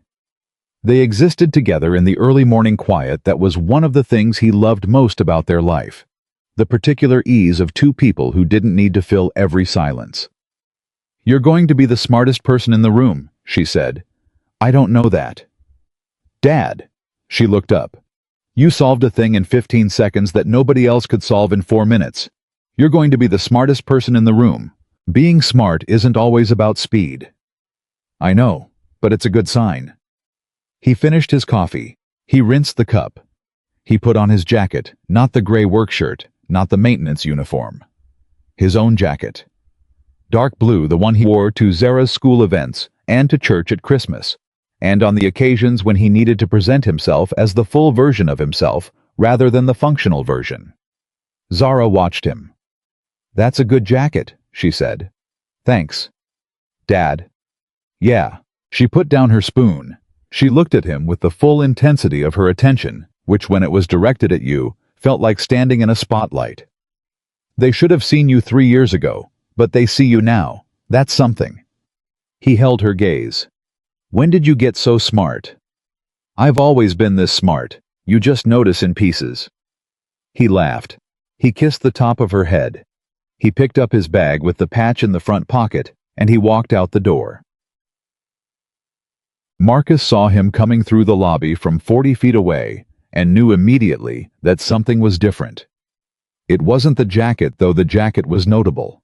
It was the way Caleb was walking. Not faster, not louder, not with any external performance of change. Just with the slight additional quality of a man who has decided something and is walking in the direction of the decision without apology. Marcus stood up from behind the security desk. He extended his hand. Caleb shook it. "Today's the day," Marcus said. "Today's the day. How are you feeling?" He thought about what Mrs. Patterson had said about closed questions and honest answers. Honest answer? Always. "Like myself," Caleb said. "For the first time in a while." Marcus held his grip for a second longer than a normal handshake. "Good," he said. "That's right." Caleb signed in. But this morning, for the first time in 3 years, 4 months, and however many days, he signed in on the senior staff line.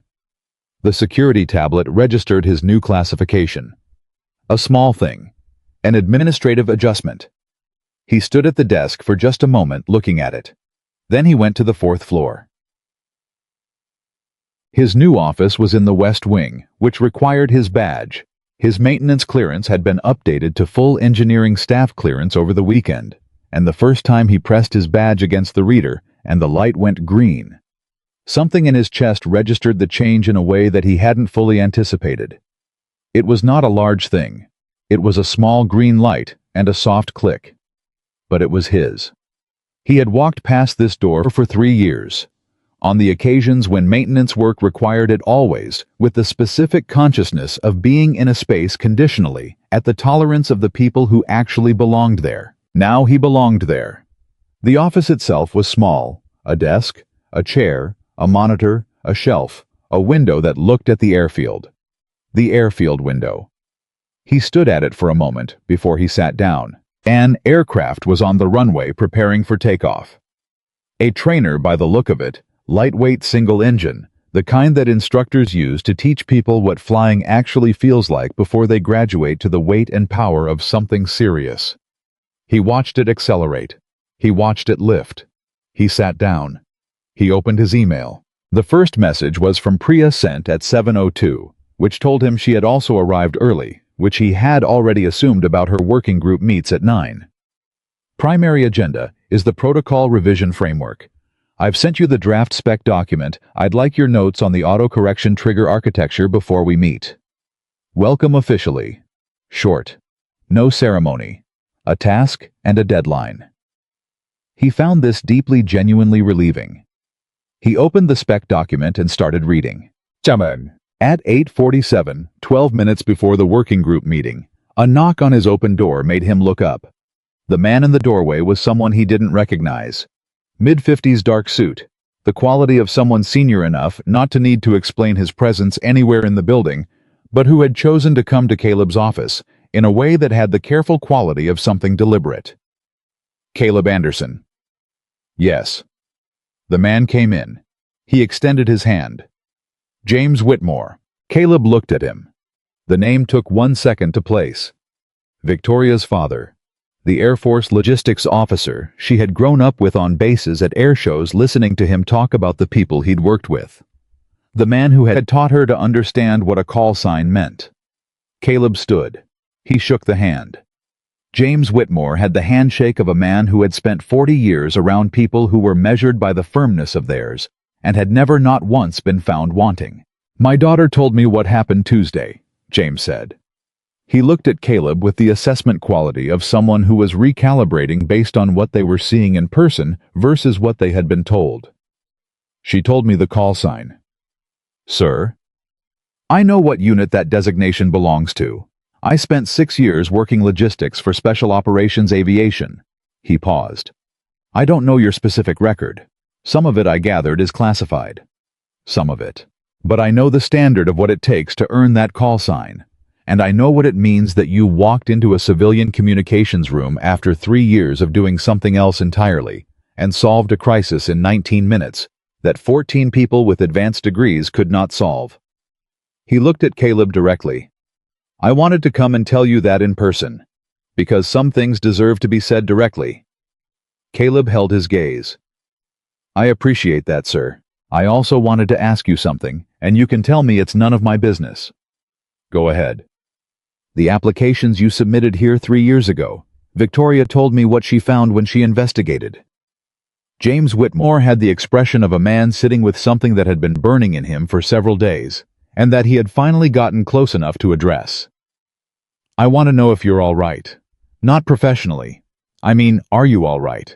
The question arrived in Caleb's chest with more force than he expected. He had been asked variations of, "Are you okay?" by many people in the past week. Marcus, Priya, Zara in her 9-year-old language, Victoria in the formal version of it that manifested as direct action and an offer letter. But this was different. This was a man who understood specifically in the way that only someone from that world understands what Caleb had been and what it meant to have been treated as less than that, and who was asking the question because he genuinely needed to hear the answer. I'm working on it, Caleb said. I don't think I knew how much I wasn't until this week. James nodded slowly. That's how it usually goes. You carry it without weighing it because you don't have time to stop and weigh it. And then something changes, and you do the accounting, and you find out the number is bigger than you thought. Yeah, the work you're doing here is going to matter, James said. Not just Tuesday. What's coming? The protocols you help build, the systems you help strengthen, those are going to protect people who never know your name. He paused. That's the work. That's always been the work. The rest of it, the recognition, the title, the office, that's just the world finally catching up to what was already true. Caleb didn't say anything for a moment. Your daughter, he said finally, is very good at her job. James smiled. It was a real smile, not the professional version. She's terrifying, he said. And I mean that as the highest possible compliment. They shook hands again. James left. Caleb stood in his office for a moment with the airfield visible through the window behind him and the spec document open on his monitor and his bag on the floor with the patch in the front pocket. And he breathed, just breathed, and let the moment be what it was. Then he went to the 9 o'clock meeting. The working group had expanded by 2 members since Thursday. In addition to Priya, Dylan, Celeste, and Ray, there were now 2 people Caleb hadn't met.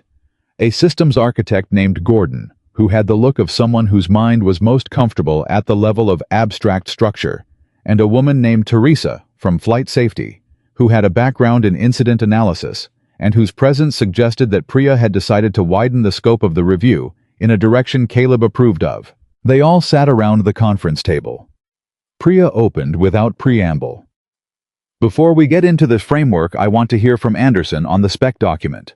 I sent it to him at 7 and asked for notes." She looked at him. "What did you find?" He had 17 pages of notes. He did not bring 17 pages of notes to the table. That would have been a different kind of statement than the one he intended to make on his first day. He had condensed them to 6 key observations, which he had organized by urgency. The trigger architecture for the auto-correction override has 3 assumptions built into it that don't hold under real-world conditions, he said. The spec was written with clean atmospheric conditions as the baseline. Every assumption downstream of that baseline has clean conditions baked in. "We know we operate in non-ideal conditions," Ray said. "You know it. The protocol doesn't. The protocol's decision logic treats a non-ideal condition as an exception to be corrected toward ideal. It doesn't have a mode for ideal is not available. Adapt to what's real." Celeste was writing. Dylan was writing. Gordon had the expression of someone whose mental architecture was already rebuilding itself around new information. "So the protocol is brittle," Gordon said. "It only works when it doesn't need to." "Exactly right. That's a fundamental design issue," Teresa said from Flight Safety. "That's not a patch, that's a rebuild." "Parts of it are a rebuild," Caleb said. "The trigger logic and the manual override checkpoint structure, those need to be rebuilt from the assumption layer. The reporting and alerting systems are actually fine. The flag system Priya mentioned is good design. It just fires too late because the triggers are set for ideal conditions." Priya leaned back slightly. "So we're not throwing out the framework. We're reconstructing the foundation." "Yes." "How long does that take?" "Depends on how much we're willing to accept in the interim," Caleb said. "You could do a short-term modification to the trigger sensitivity that reduces the window for a feedback loop to develop. It's not a fix, it's a tourniquet. Buys time.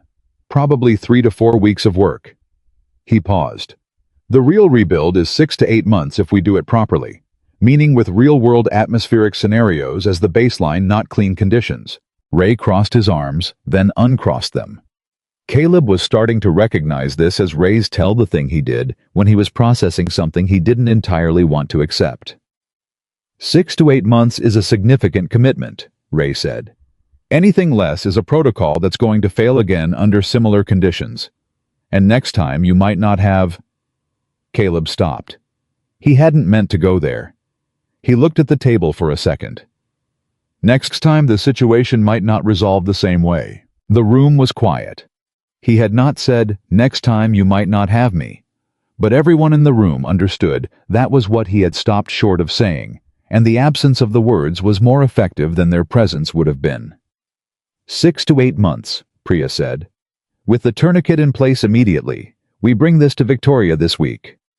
Nods around the table. They worked for 2 hours after that.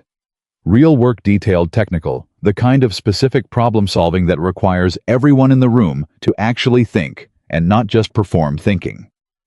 Caleb found himself in it the way he hadn't been in anything for years, completely without the careful distance he'd maintained between himself and every work problem at Apex since the beginning, without the habit of holding back the best of what he knew, because nobody had asked and he had no standing. He had standing now. He used it. At one point, midway through a disagreement about the trigger sensitivity threshold that was getting progressively more technical and progressively less conclusive, Caleb interrupted a three-way argument between Dylan, Gordon, and Celeste by reaching over to the display and pointing at a specific value in the spec. "You're all arguing about the wrong threshold," he said. "That number isn't the trigger. That number is the reporting margin. The trigger is here." He pointed. "And the reason it's not where it should be is because whoever wrote this spec conflated the two." Silence. Gordon stared at the display. His expression went through several changes in rapid succession: resistance, doubt assessment, and then the specific quality of a highly intelligent person recognizing that someone else has found the thing they missed. "That's," he said. "Then, how did we not catch that?" Because it's described in language that makes it look like the trigger, Caleb said. The vocabulary is similar. You'd have to know the underlying architecture to see the distinction. Which you know, Celeste said. Not accusatory, just precise. I've worked with it in a different form, Caleb said. Military systems use the same underlying architecture, but the documentation is more explicit about the distinction. Probably because in military contexts, the cost of confusing reporting with triggering is considerably higher, Teresa said from Flight Safety. Yes. Ray was looking at the display, and then at Caleb, and then at the display again, the specific oscillating attention of someone recalibrating. How many other places in this spec are there distinctions like that? Ray asked. I found 4 this morning. That was in the first pass. Another silence. Priya looked at him. I need you to do a full markup of the spec, she said. Every place you see vocabulary that obscures a functional distinction. Before we take this to Victoria. I can have it by Wednesday. Good. They continued working.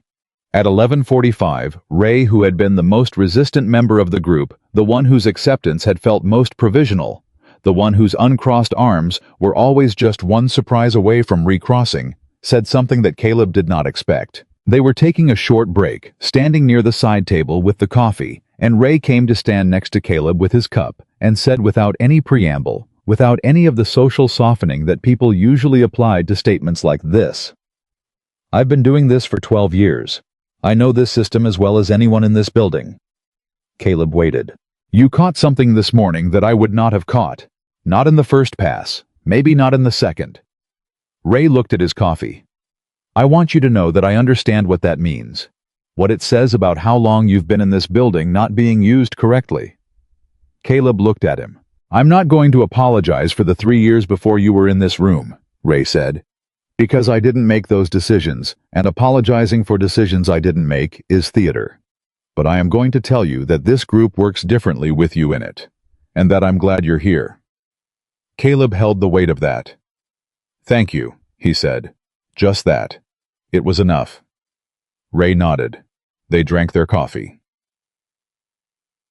Howe was at the school gate at 2:57. Zara came out, found him. The urgency resolved. How was it? He considered the morning. The spec document and the 17 pages of notes he'd condensed to 6 observations. James Whitmore's handshake. The green light on the badge reader. Ray with his coffee cup. The aircraft lifting from the runway outside his window at 7 in the morning. It was good, he said. It was genuinely good. She studied his face. The specific good or the general good? Specific. She nodded. She seemed to feel that this was the correct outcome and that her confidence had been justified, which she experienced with quiet satisfaction rather than any version of I told you so, because she was 9 and she had already figured out that the I told you so moves were less interesting than the actual thing. Mrs. Patterson gave me excellent, she said. He stopped walking. On the essay. He looked at her. Excellent, he said. Excellent. She said it with the specific precision of someone who has been waiting to say a particular word in a particular context and is now saying it correctly. He pulled her into a one-armed sideways hug that she tolerated for approximately 4 seconds before resuming normal walking speed, which was their usual mode of physical affection, brief, real, mutually satisfying. I told you, he said. I know. Strong effort and excellent are both something. I know. Mrs. Patterson wrote a note at the bottom. She said the condensation paragraph showed independent scientific reasoning. That's a real compliment. I know the difference now. They walked. The city did its usual things around them. At one corner, a bus pulled in with its hydraulic exhale, and a man in a hard hat was eating a sandwich on the steps of a building going up across the street, and somewhere above them, an aircraft was crossing the sky at altitude small and silver and catching the light. Caleb tracked it without thinking. Dad? Yeah. Do you feel like Raven 9 again? He looked at her. He had not told her that part. The call sign the radio the moment when something he'd folded up and put on a shelf came back out of him in a room full of people who had no idea what it was. How do you know about that? You talk in your sleep sometimes, she said. Not embarrassed, not apologetic. Just factual. You've said it a few times. Raven 9. I always wondered what it meant. He was quiet. It's a call sign, he said. From when I was in service. It was what the other pilots and specialists used to call me. Your identifier, your name for the radio. Like a code name. Exactly like a code name. She thought about this for a block and a half. It sounds like you, she said. How does a name sound like a person? Raven. They're smart birds. They figure things out. They're not... She looked for the word. They're not flashy, but they know things, and they're loyal. She paused. That sounds like you. He put his hand on her head briefly. She let him. Yeah, he said. Maybe it does. So do you feel like him again? He thought about the 9 o'clock meeting. About the spec document and the hidden distinction between triggering and reporting that 12 years of expertise had not caught, but that he'd found in a first-pass reading on his first morning. He thought about Victoria's letter with the word full underlined. He thought about the patch in the front pocket of his bag, which was now in his new office on a shelf not displayed, not hidden just there. I think I feel like both, he said. The person I was and the person I've been since. I think maybe you don't have to choose. Zara considered this seriously. Like the strong effort and the excellent, she said. He looked at her. Exactly that, he said. That evening after dinner, after homework, after the specific prolonged negotiation about bedtime that happened every night, and that Caleb had long since accepted was simply a feature of his life. Zara was finally in bed. He stood in her doorway in the dark, listening to her breathing, even out the way he had stood in this doorway thousands of times. He thought about what she had asked. Do you feel like Raven 9 again? I thought about what it had cost the years of quiet diminishment. The form rejections, the break room, the fluorescent tubes, and the thermostat covers, and the careful, sustained daily practice of making himself small enough to fit inside a life that the world had decided was appropriate for a man. It had decided not to see clearly. I thought about what remained of that cost, and there was still something there. Not quite anger, not quite grief, but something adjacent to both that he understood was going to take longer than 1 week to fully name, and longer than that to carry without weight. But underneath it, or maybe alongside it, because he was learning that things you feel don't have to be sequential, that they can occupy the same space without canceling each other out. There was something else. Something that felt like the moment the frequency line had moved from red to yellow on a Tuesday afternoon. Something that felt like the particular relief of a system finding its footing after a period of dangerous instability. Not resolution, not completion, just stable, just holding. He turned off Zara's light. He went to his own room. On the top shelf of his closet, the box was visible without the duffel bag in front of it. He looked at it for a moment. Then he turned off his light and got into bed, and the apartment settled around him with its familiar sounds, and outside the window, the city continued its enormous indifferent life, and Caleb Anderson, Senior Aviation Safety and Emergency Communication Specialist, father of one, exceptional third grader, former Raven, lay in the dark and felt quietly carefully with the caution of a man who has learned not to trust good things until they have proven themselves across time, something that it was taking him a while to name correctly. He named it eventually. It was hope. Not the desperate kind. Not the kind that arrives in the absence of alternatives. The other kind. The earned kind. The kind that shows up after you have done the work and survived the cost and found yourself on an ordinary Monday morning walking through a door that has your name on it. That kind. He slept. 6 months is enough time for a building to forget what it used to believe about a person. Or maybe not forget, maybe just quietly retire the old belief, the way you retire a piece of equipment that no longer serves the purpose it was designed for. You don't make a ceremony of it. You don't announce it. You just stop using it and start using the thing that works better, and after a while, the old equipment is simply gone, and nobody thinks much about where it went. Caleb had watched this happen around him. Slowly, incrementally, the way all real change happens, not in one dramatic shift, but in the accumulation of small moments that add up over time to something unrecognizable from where it started. The first accumulation was the spec markup. He'd delivered it to Priya on Wednesday, as promised, 41 pages. Every point of vocabulary confusion flagged and annotated every place where the documentation obscured a functional distinction that mattered. Priya had read it in a single sitting. She had come to his office afterward and stood in the doorway with the document in her hand and said, "I've been working with this spec for 2 years," and stopped and then said, "We have a lot of work to do." And that was all. But the way she'd said it, with the quality of someone who has just understood the actual scale of a problem they thought they already understood, told him everything about how the markup had landed. The second accumulation was the working group itself. Over the following weeks, something shifted in the room that he couldn't have produced deliberately, and that had to grow on its own schedule. Ray stopped crossing his arms.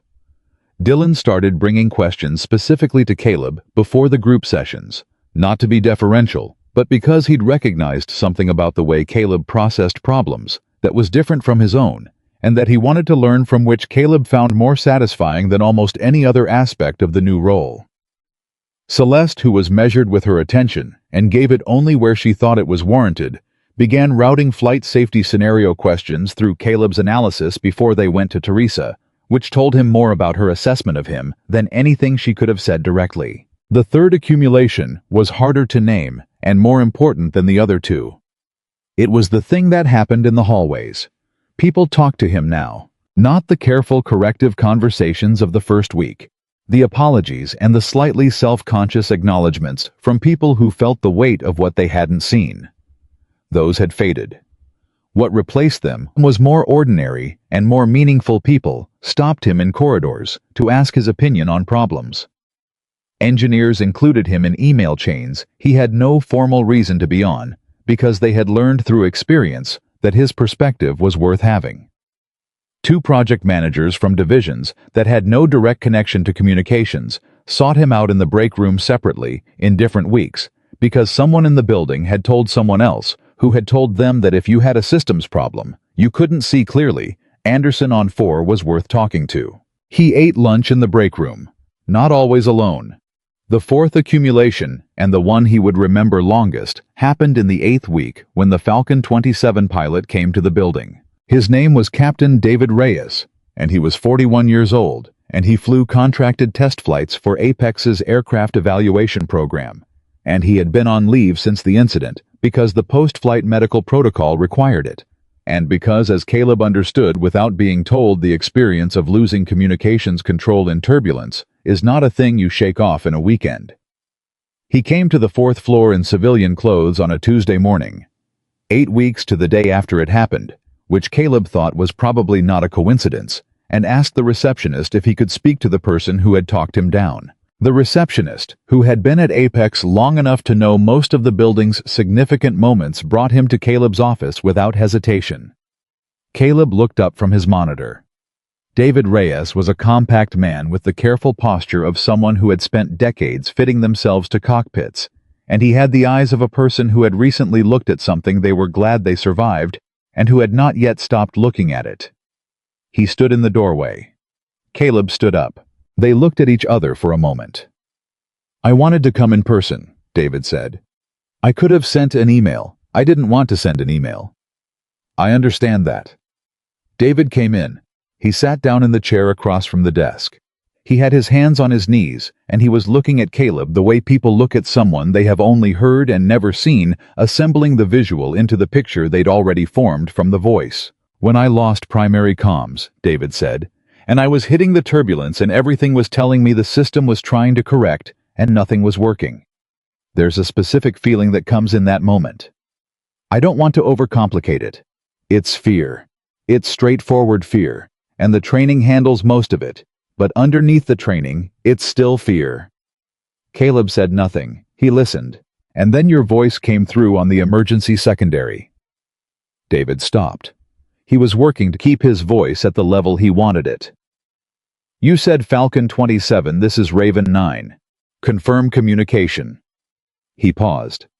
"It wasn't what you said. It was how you said it. You sounded like someone who had already decided everything was going to be okay and just needed me to follow the steps. And He stopped again. I needed that. Right then. I needed someone who was certain. The office was very quiet. I know that's your training, David said. I know it's not magic, but in that moment, it didn't feel like training. It felt like someone who genuinely knew what they were doing and genuinely didn't intend to let me down. He looked at Caleb directly. I have a wife, 2 kids. I wanted you to know that someone went home to them because of what you did.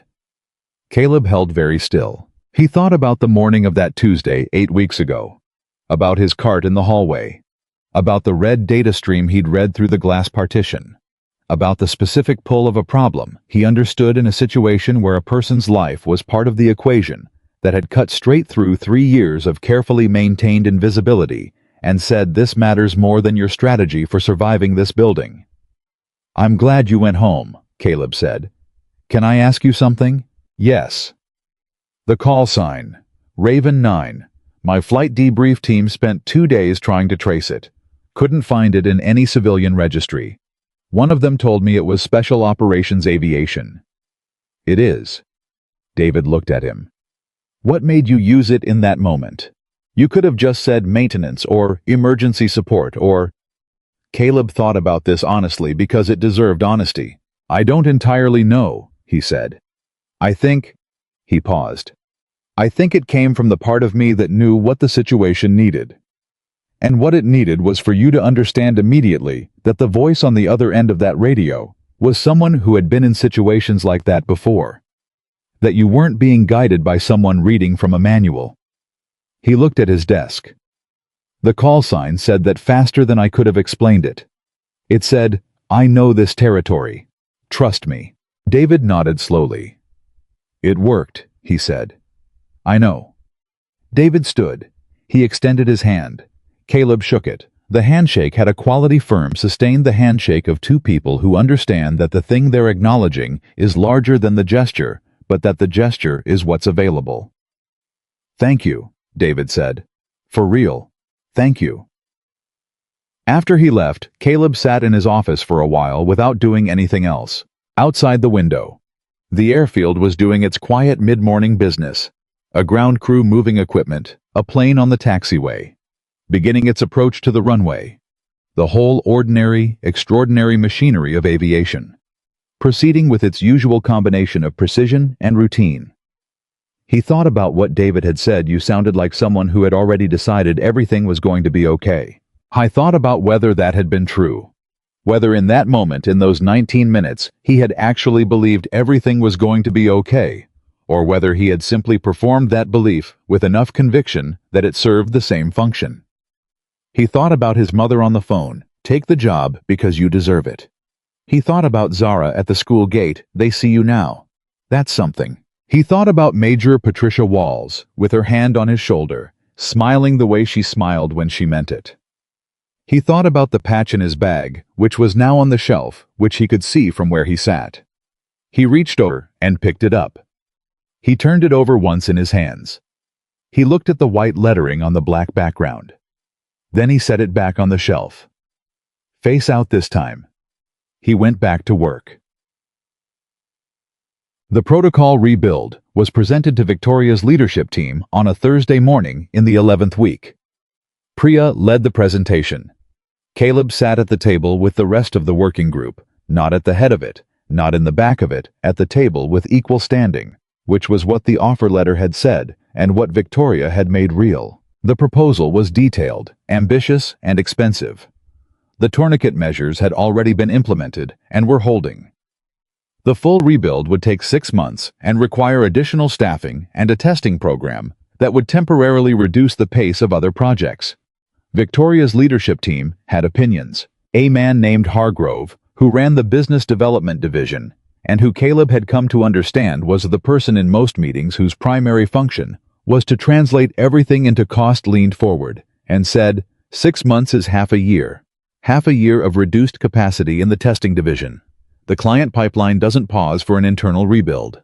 Priya looked at him with the specific expression she wore when she was about to be precise about something and was choosing her words for maximum accuracy rather than maximum comfort. The alternative to the rebuild, she said, is a protocol that has a documented structural failure mode that we now understand completely. Which means that the next time we have a flight test under non-ideal atmospheric conditions, and we have those regularly, we will have a communications failure that we knew about and chose not to fix. She paused. I want to be clear about what I'm describing. I'm describing a situation where someone might not come home, and where we could not at that point claim we didn't see it coming. The room was quiet. Hargrove started to respond. Caleb spoke. He didn't intend to lead with it. He had planned to let Priya handle the business argument, but there was something happening in the room, a quality of reasoning that he recognized from the communications panel in week 1. The thing where people were solving the wrong problem, and he couldn't let it continue. The Falcon 27 incident cost the company approximately 3 times the annual salary of the working group combined in insurance investigation and remediation, he said. That's the figure for an incident where nobody was hurt and the aircraft landed safely. He looked at Hargrove not with hostility, just with the directness of someone who has decided the most useful thing he can do is be clear. The figure for an incident where someone doesn't land safely is not a cost the company calculates in advance because it's not a category that has a ceiling. I spent 9 years working in situations where we didn't get to not fix the known problem because the fix was inconvenient. We fixed the problem because the other option wasn't actually an option. Hargrove looked at him.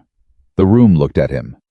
Victoria, who had been sitting at the head of the table with the specific quality of a person who is watching something play out and has already formed a view about how it should end, said nothing.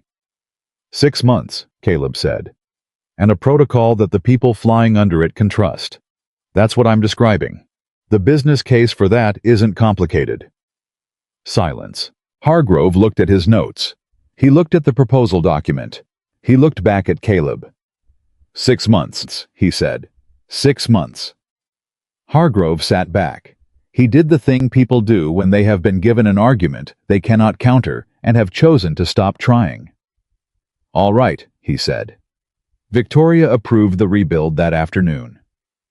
The school year ended on a Thursday in early June, which meant Caleb was at the gate on a Thursday afternoon for the last time until September, which felt different from every other Thursday in a way he hadn't anticipated.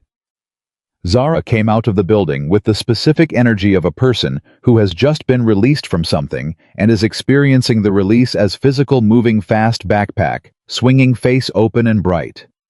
She found him. She held up a piece of paper. He took it. It was her end-of-year report card, and it was excellent across the board, and at the bottom in the teacher's comment section. Mrs. Patterson had written, Zara is one of the most intellectually courageous students I have had in my class. She approaches problems without fear and revises her thinking without ego.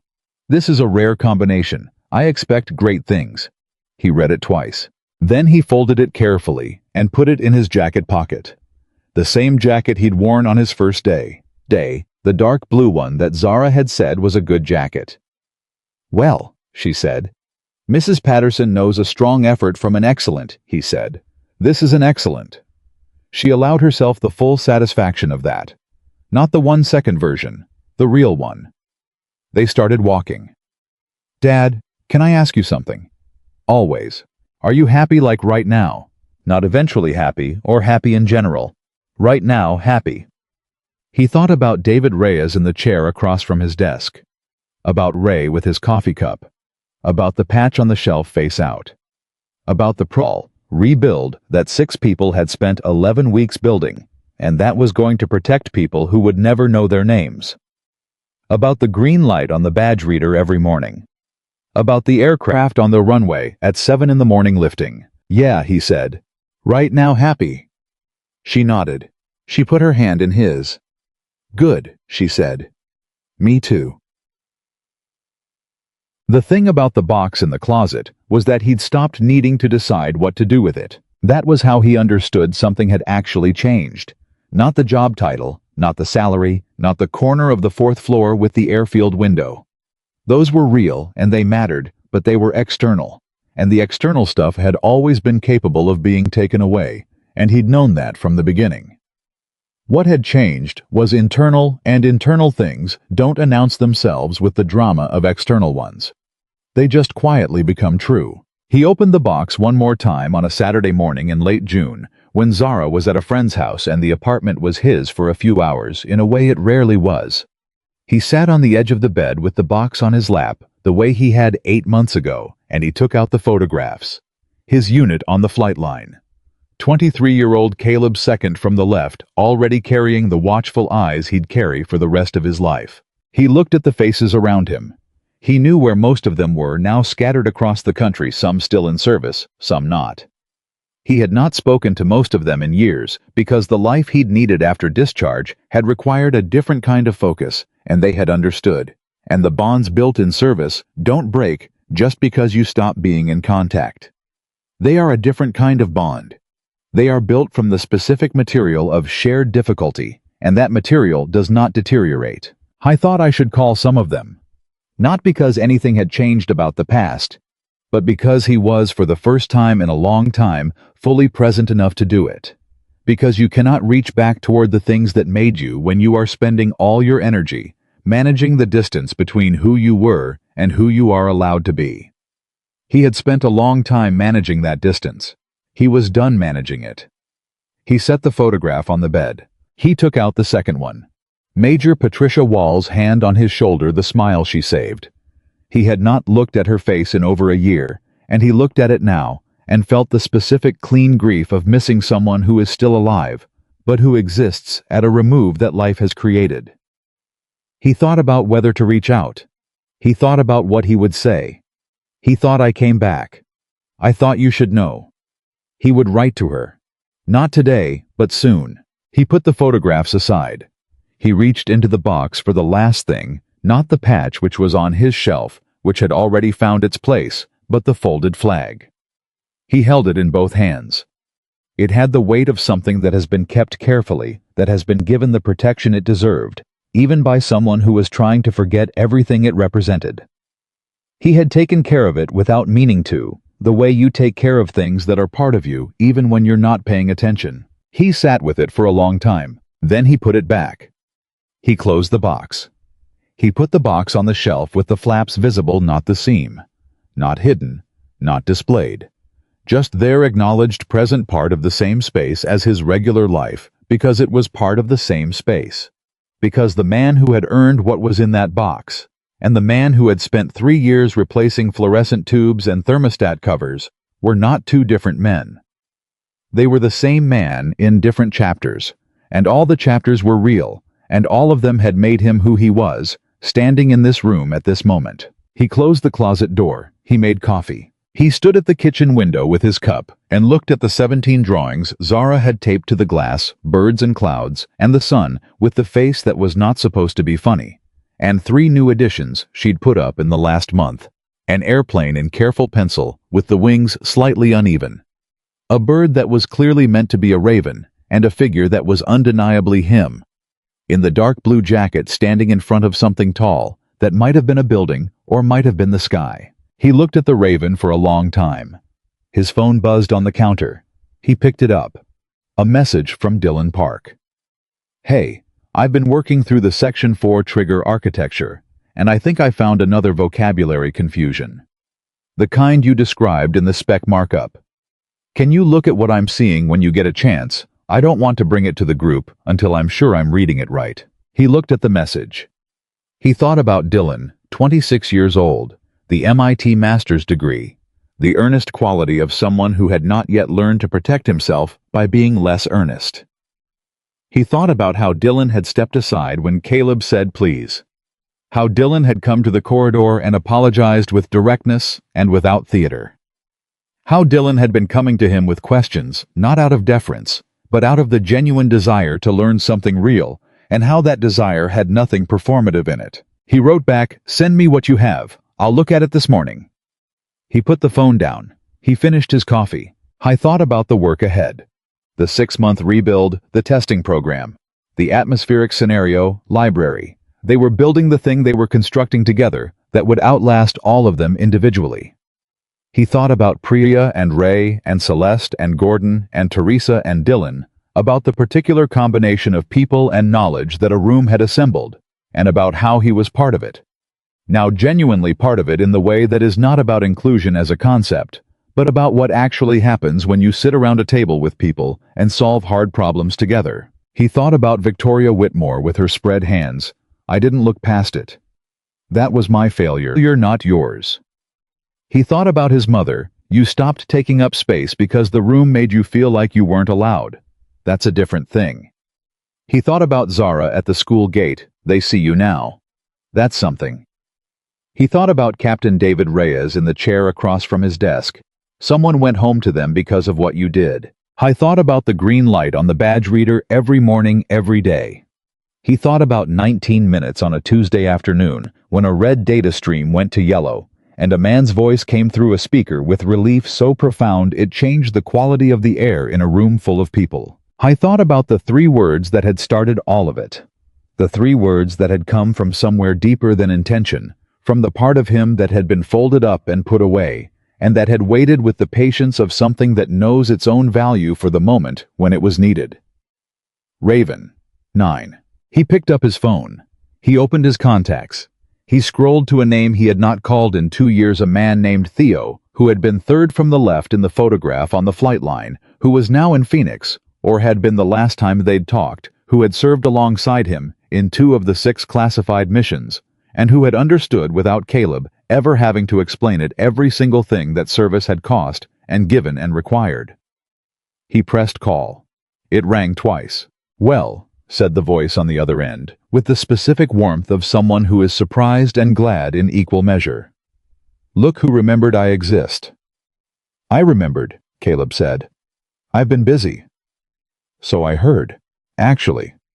Caleb paused. You heard. Word travels. You know how it is. Someone knows someone who works in civilian aviation testing. Word got around that a guy with a call sign from Special Operations Aviation walked into a crisis situation in a civilian comms room and handled it like us. A pause. Like Raven 9. Caleb was quiet for a moment.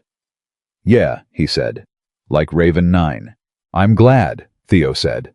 And the way he said it carried everything: the years, the missions, the bond that doesn't deteriorate, the specific knowledge of who a person actually is, that only comes from having stood next to them when the stakes were real. I'm really glad, man. Me too. They talked for 45 minutes.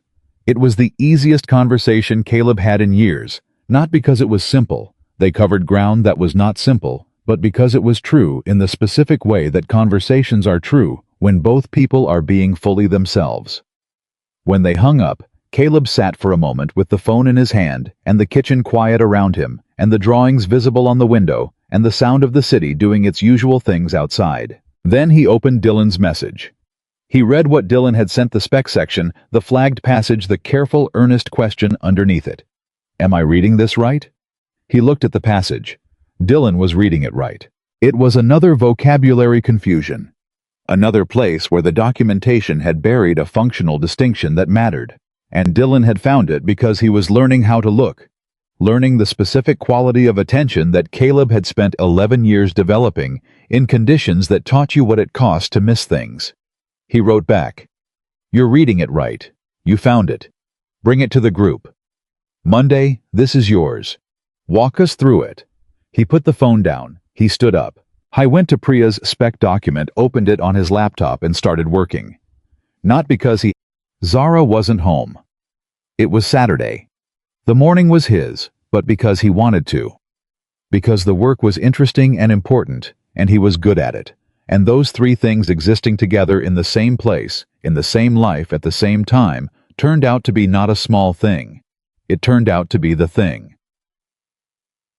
Months later, on a morning in October, Caleb Anderson walked through the glass doors of Apex Horizon Aviation, the way he had walked through them for over 4 years now.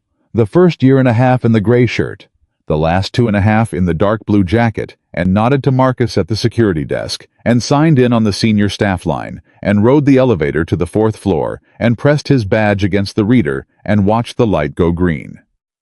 He went to his office. He sat at his desk. He looked at the airfield through his window. He looked at the patch on his shelf. He looked at the photograph he had brought in 2 months after his first day, the one of his unit on the flight line, 12 people squinting into the sun. He'd had it framed. Not a large frame, not displayed prominently, just there on the shelf next to the patch, the two things sitting quietly together in the way that things you don't need to prove can sit. His email was open. The first message was from Priya. The Phase 3 testing results from the protocol rebuild had come in overnight, and every atmospheric scenario they'd modeled had performed within the new safety parameters, and the system had handled the feedback loop conditions they'd deliberately induced in the simulation without escalating, without losing the pilot, without going red. Green across the board. He read it twice. He sat for a moment. Then he opened a new email and typed Priya's name in the address bar and wrote, "Saw the results. Good work. Tell the group." He paused. Then added, "Tell Dylan specifically, the Section 4 finding he brought to the group in week 12 is why Scenario 7 held. Make sure he knows." He sent it. He turned to his desk. I had a meeting at 9. A call at 10:30. A working session with Teresa in the afternoon on the next phase of the rebuild. A full day of work that was difficult and meaningful, and that he was the right person for. At 2:57, he would be at the gate of Lincoln Elementary School when the bell rang. Zara would come out at full velocity. She would find him. The urgency would leave her face. That was the job. The real one. Everything else was how he honored it. Caleb Anderson Raven, 9, Senior Aviation Safety and Emergency Communications Specialist. Father of an exceptional 4th grader. The man who had learned to disappear and then remembered he never had to open the first file of the morning and went to work.